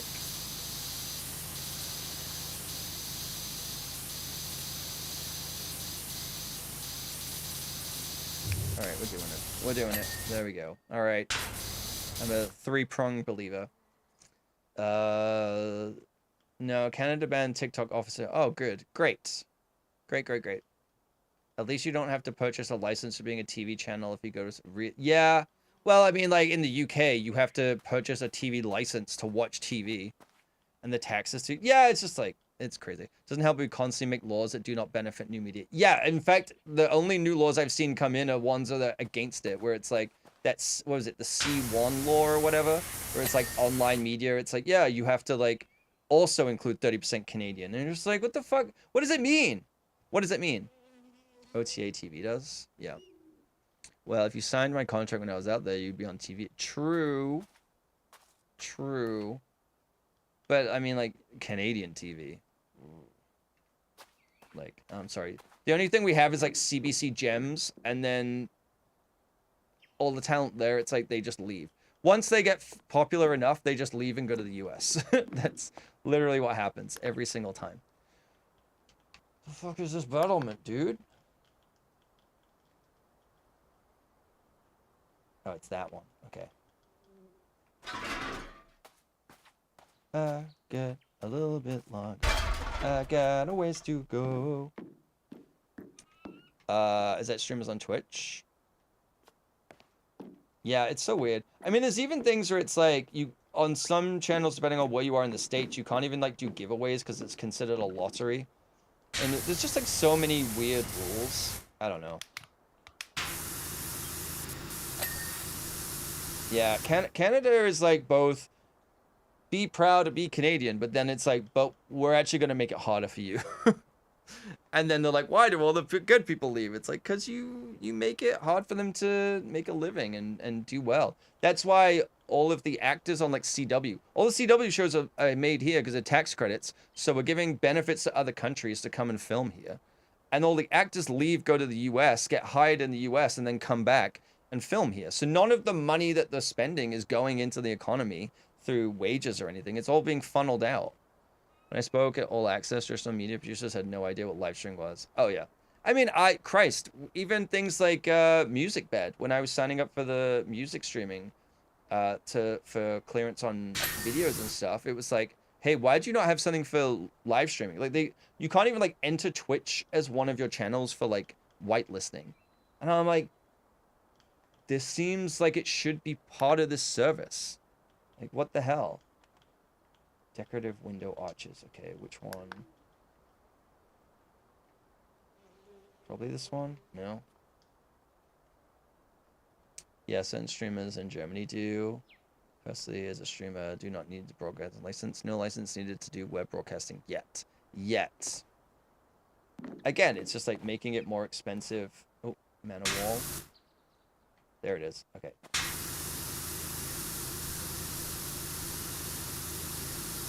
Like, I'm fine to pay for a license or whatever to do things, but I'm also like, stop removing my ability. I'm not saying I'm doing well with it, but it's like, stop removing people's ability to like actually make content and money from content. It's so stupid. Dealing with so many funds and grants right now for some artists. There's some fun wording you can use, but it's limited. Yeah, hate grant writing. Do it for, yeah. Doesn't your sister do it as well, Pyro?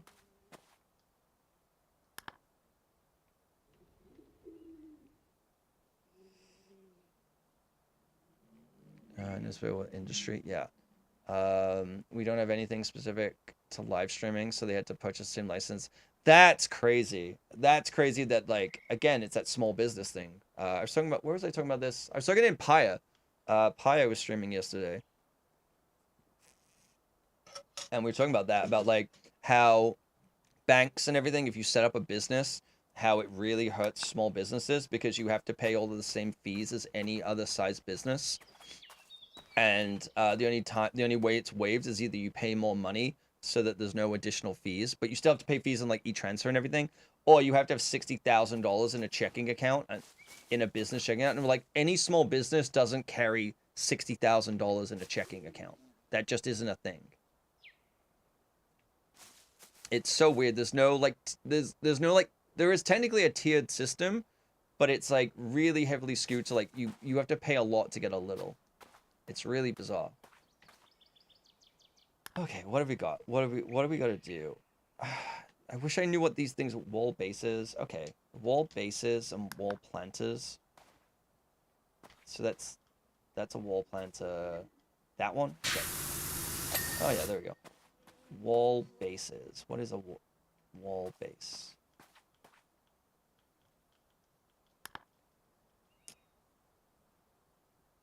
Wall bases. But there's like... There's a tower wall base, but what's the... Oh, these things? Okay.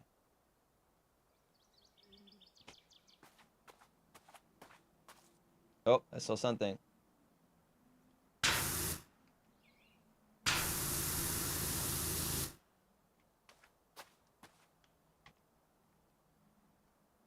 I don't see the dirt. Ah. There we go. Okay.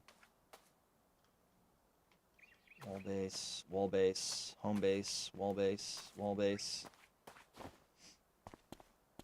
Are you writing? Do you need also what province? He's fun to write. Cam the orange ding hunter? Oh baby. Ding me up, daddy.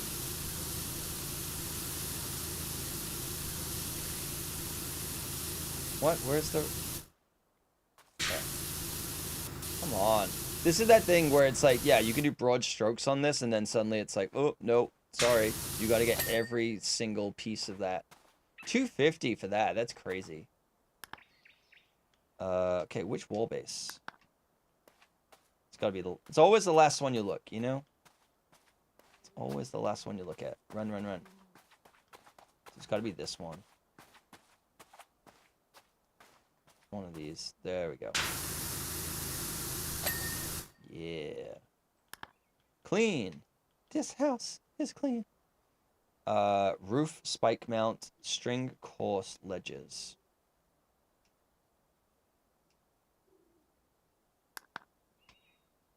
What's a string course ledge?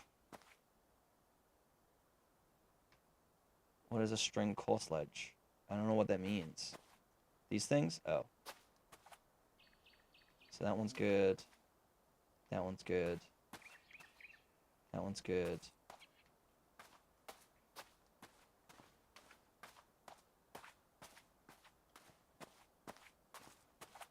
Quebec is, for games, a little more difficult. Music's open, but Quebec is the land of grants. Yeah. Yeah, Quebec really likes supporting the arts. Man, Kalia's never owned a manor. Doesn't know what... right, Shay? Take away my British passport. What is this? Okay, I'm looking at the string course. I'm looking at it. All of them are good. They're all clean. Oh my god, that one? Oh, come on, I literally zoomed over you. Oh, it's fucking dirt. Filth! Pure filth. Okay, what is this? Roof spike mount. Okay, now we gotta find a roof spike mount. Is it that thing?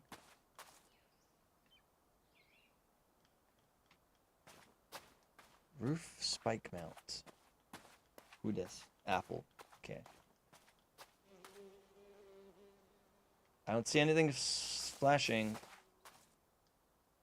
Oh, there it is. That thing? Come on. Don't make the white thing flash white. That's stupid. Sorry, Cam. Your paw is showing. Right? How rude. Miss Croft will not be pleased. She will be very nonplussed. Is that a piece of dirt or is that a shadow? I think it's a shadow. Like, come on. Flashing white. Gable decoration. Okay.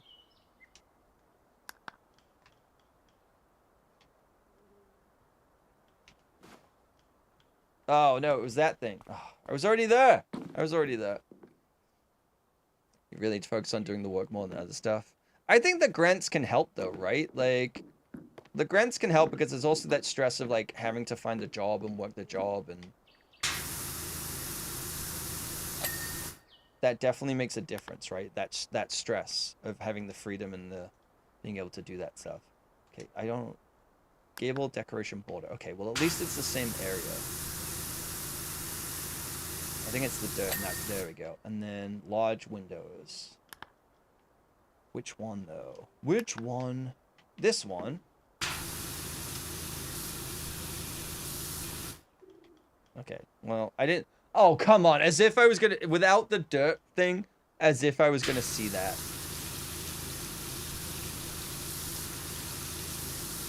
Pure filth. Pure filth. Come on. Ding for me, daddy. Ding for me. Yay! Yay! USA! USA! USA! Canada, Canada. I did that 45% quieter because of the exchange rate. When are you gonna get underwater deep sea welder simulator? Dude, that needs to happen. I'd be down for that. Holy shit. Kidding me? That would be so good.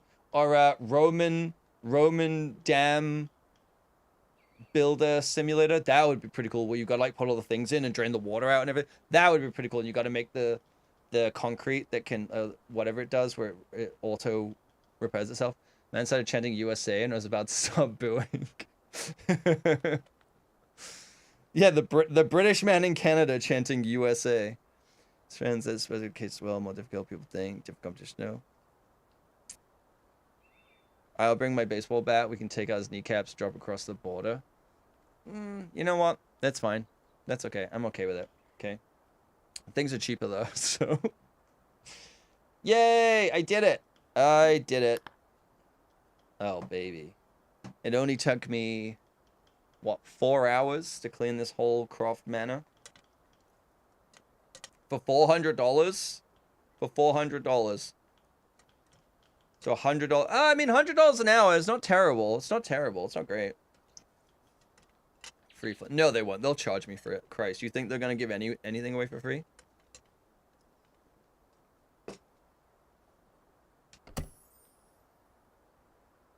Ooh, obstacle course and quad bike. That sounds awful. Must said she will look at the doc I wrote tomorrow morning and then wish you happy birthday. Does it mean you get to leave it? Yes, that's obviously what that means. That's obviously what that means. Man, that was good. I enjoyed that. That was fun. Okay.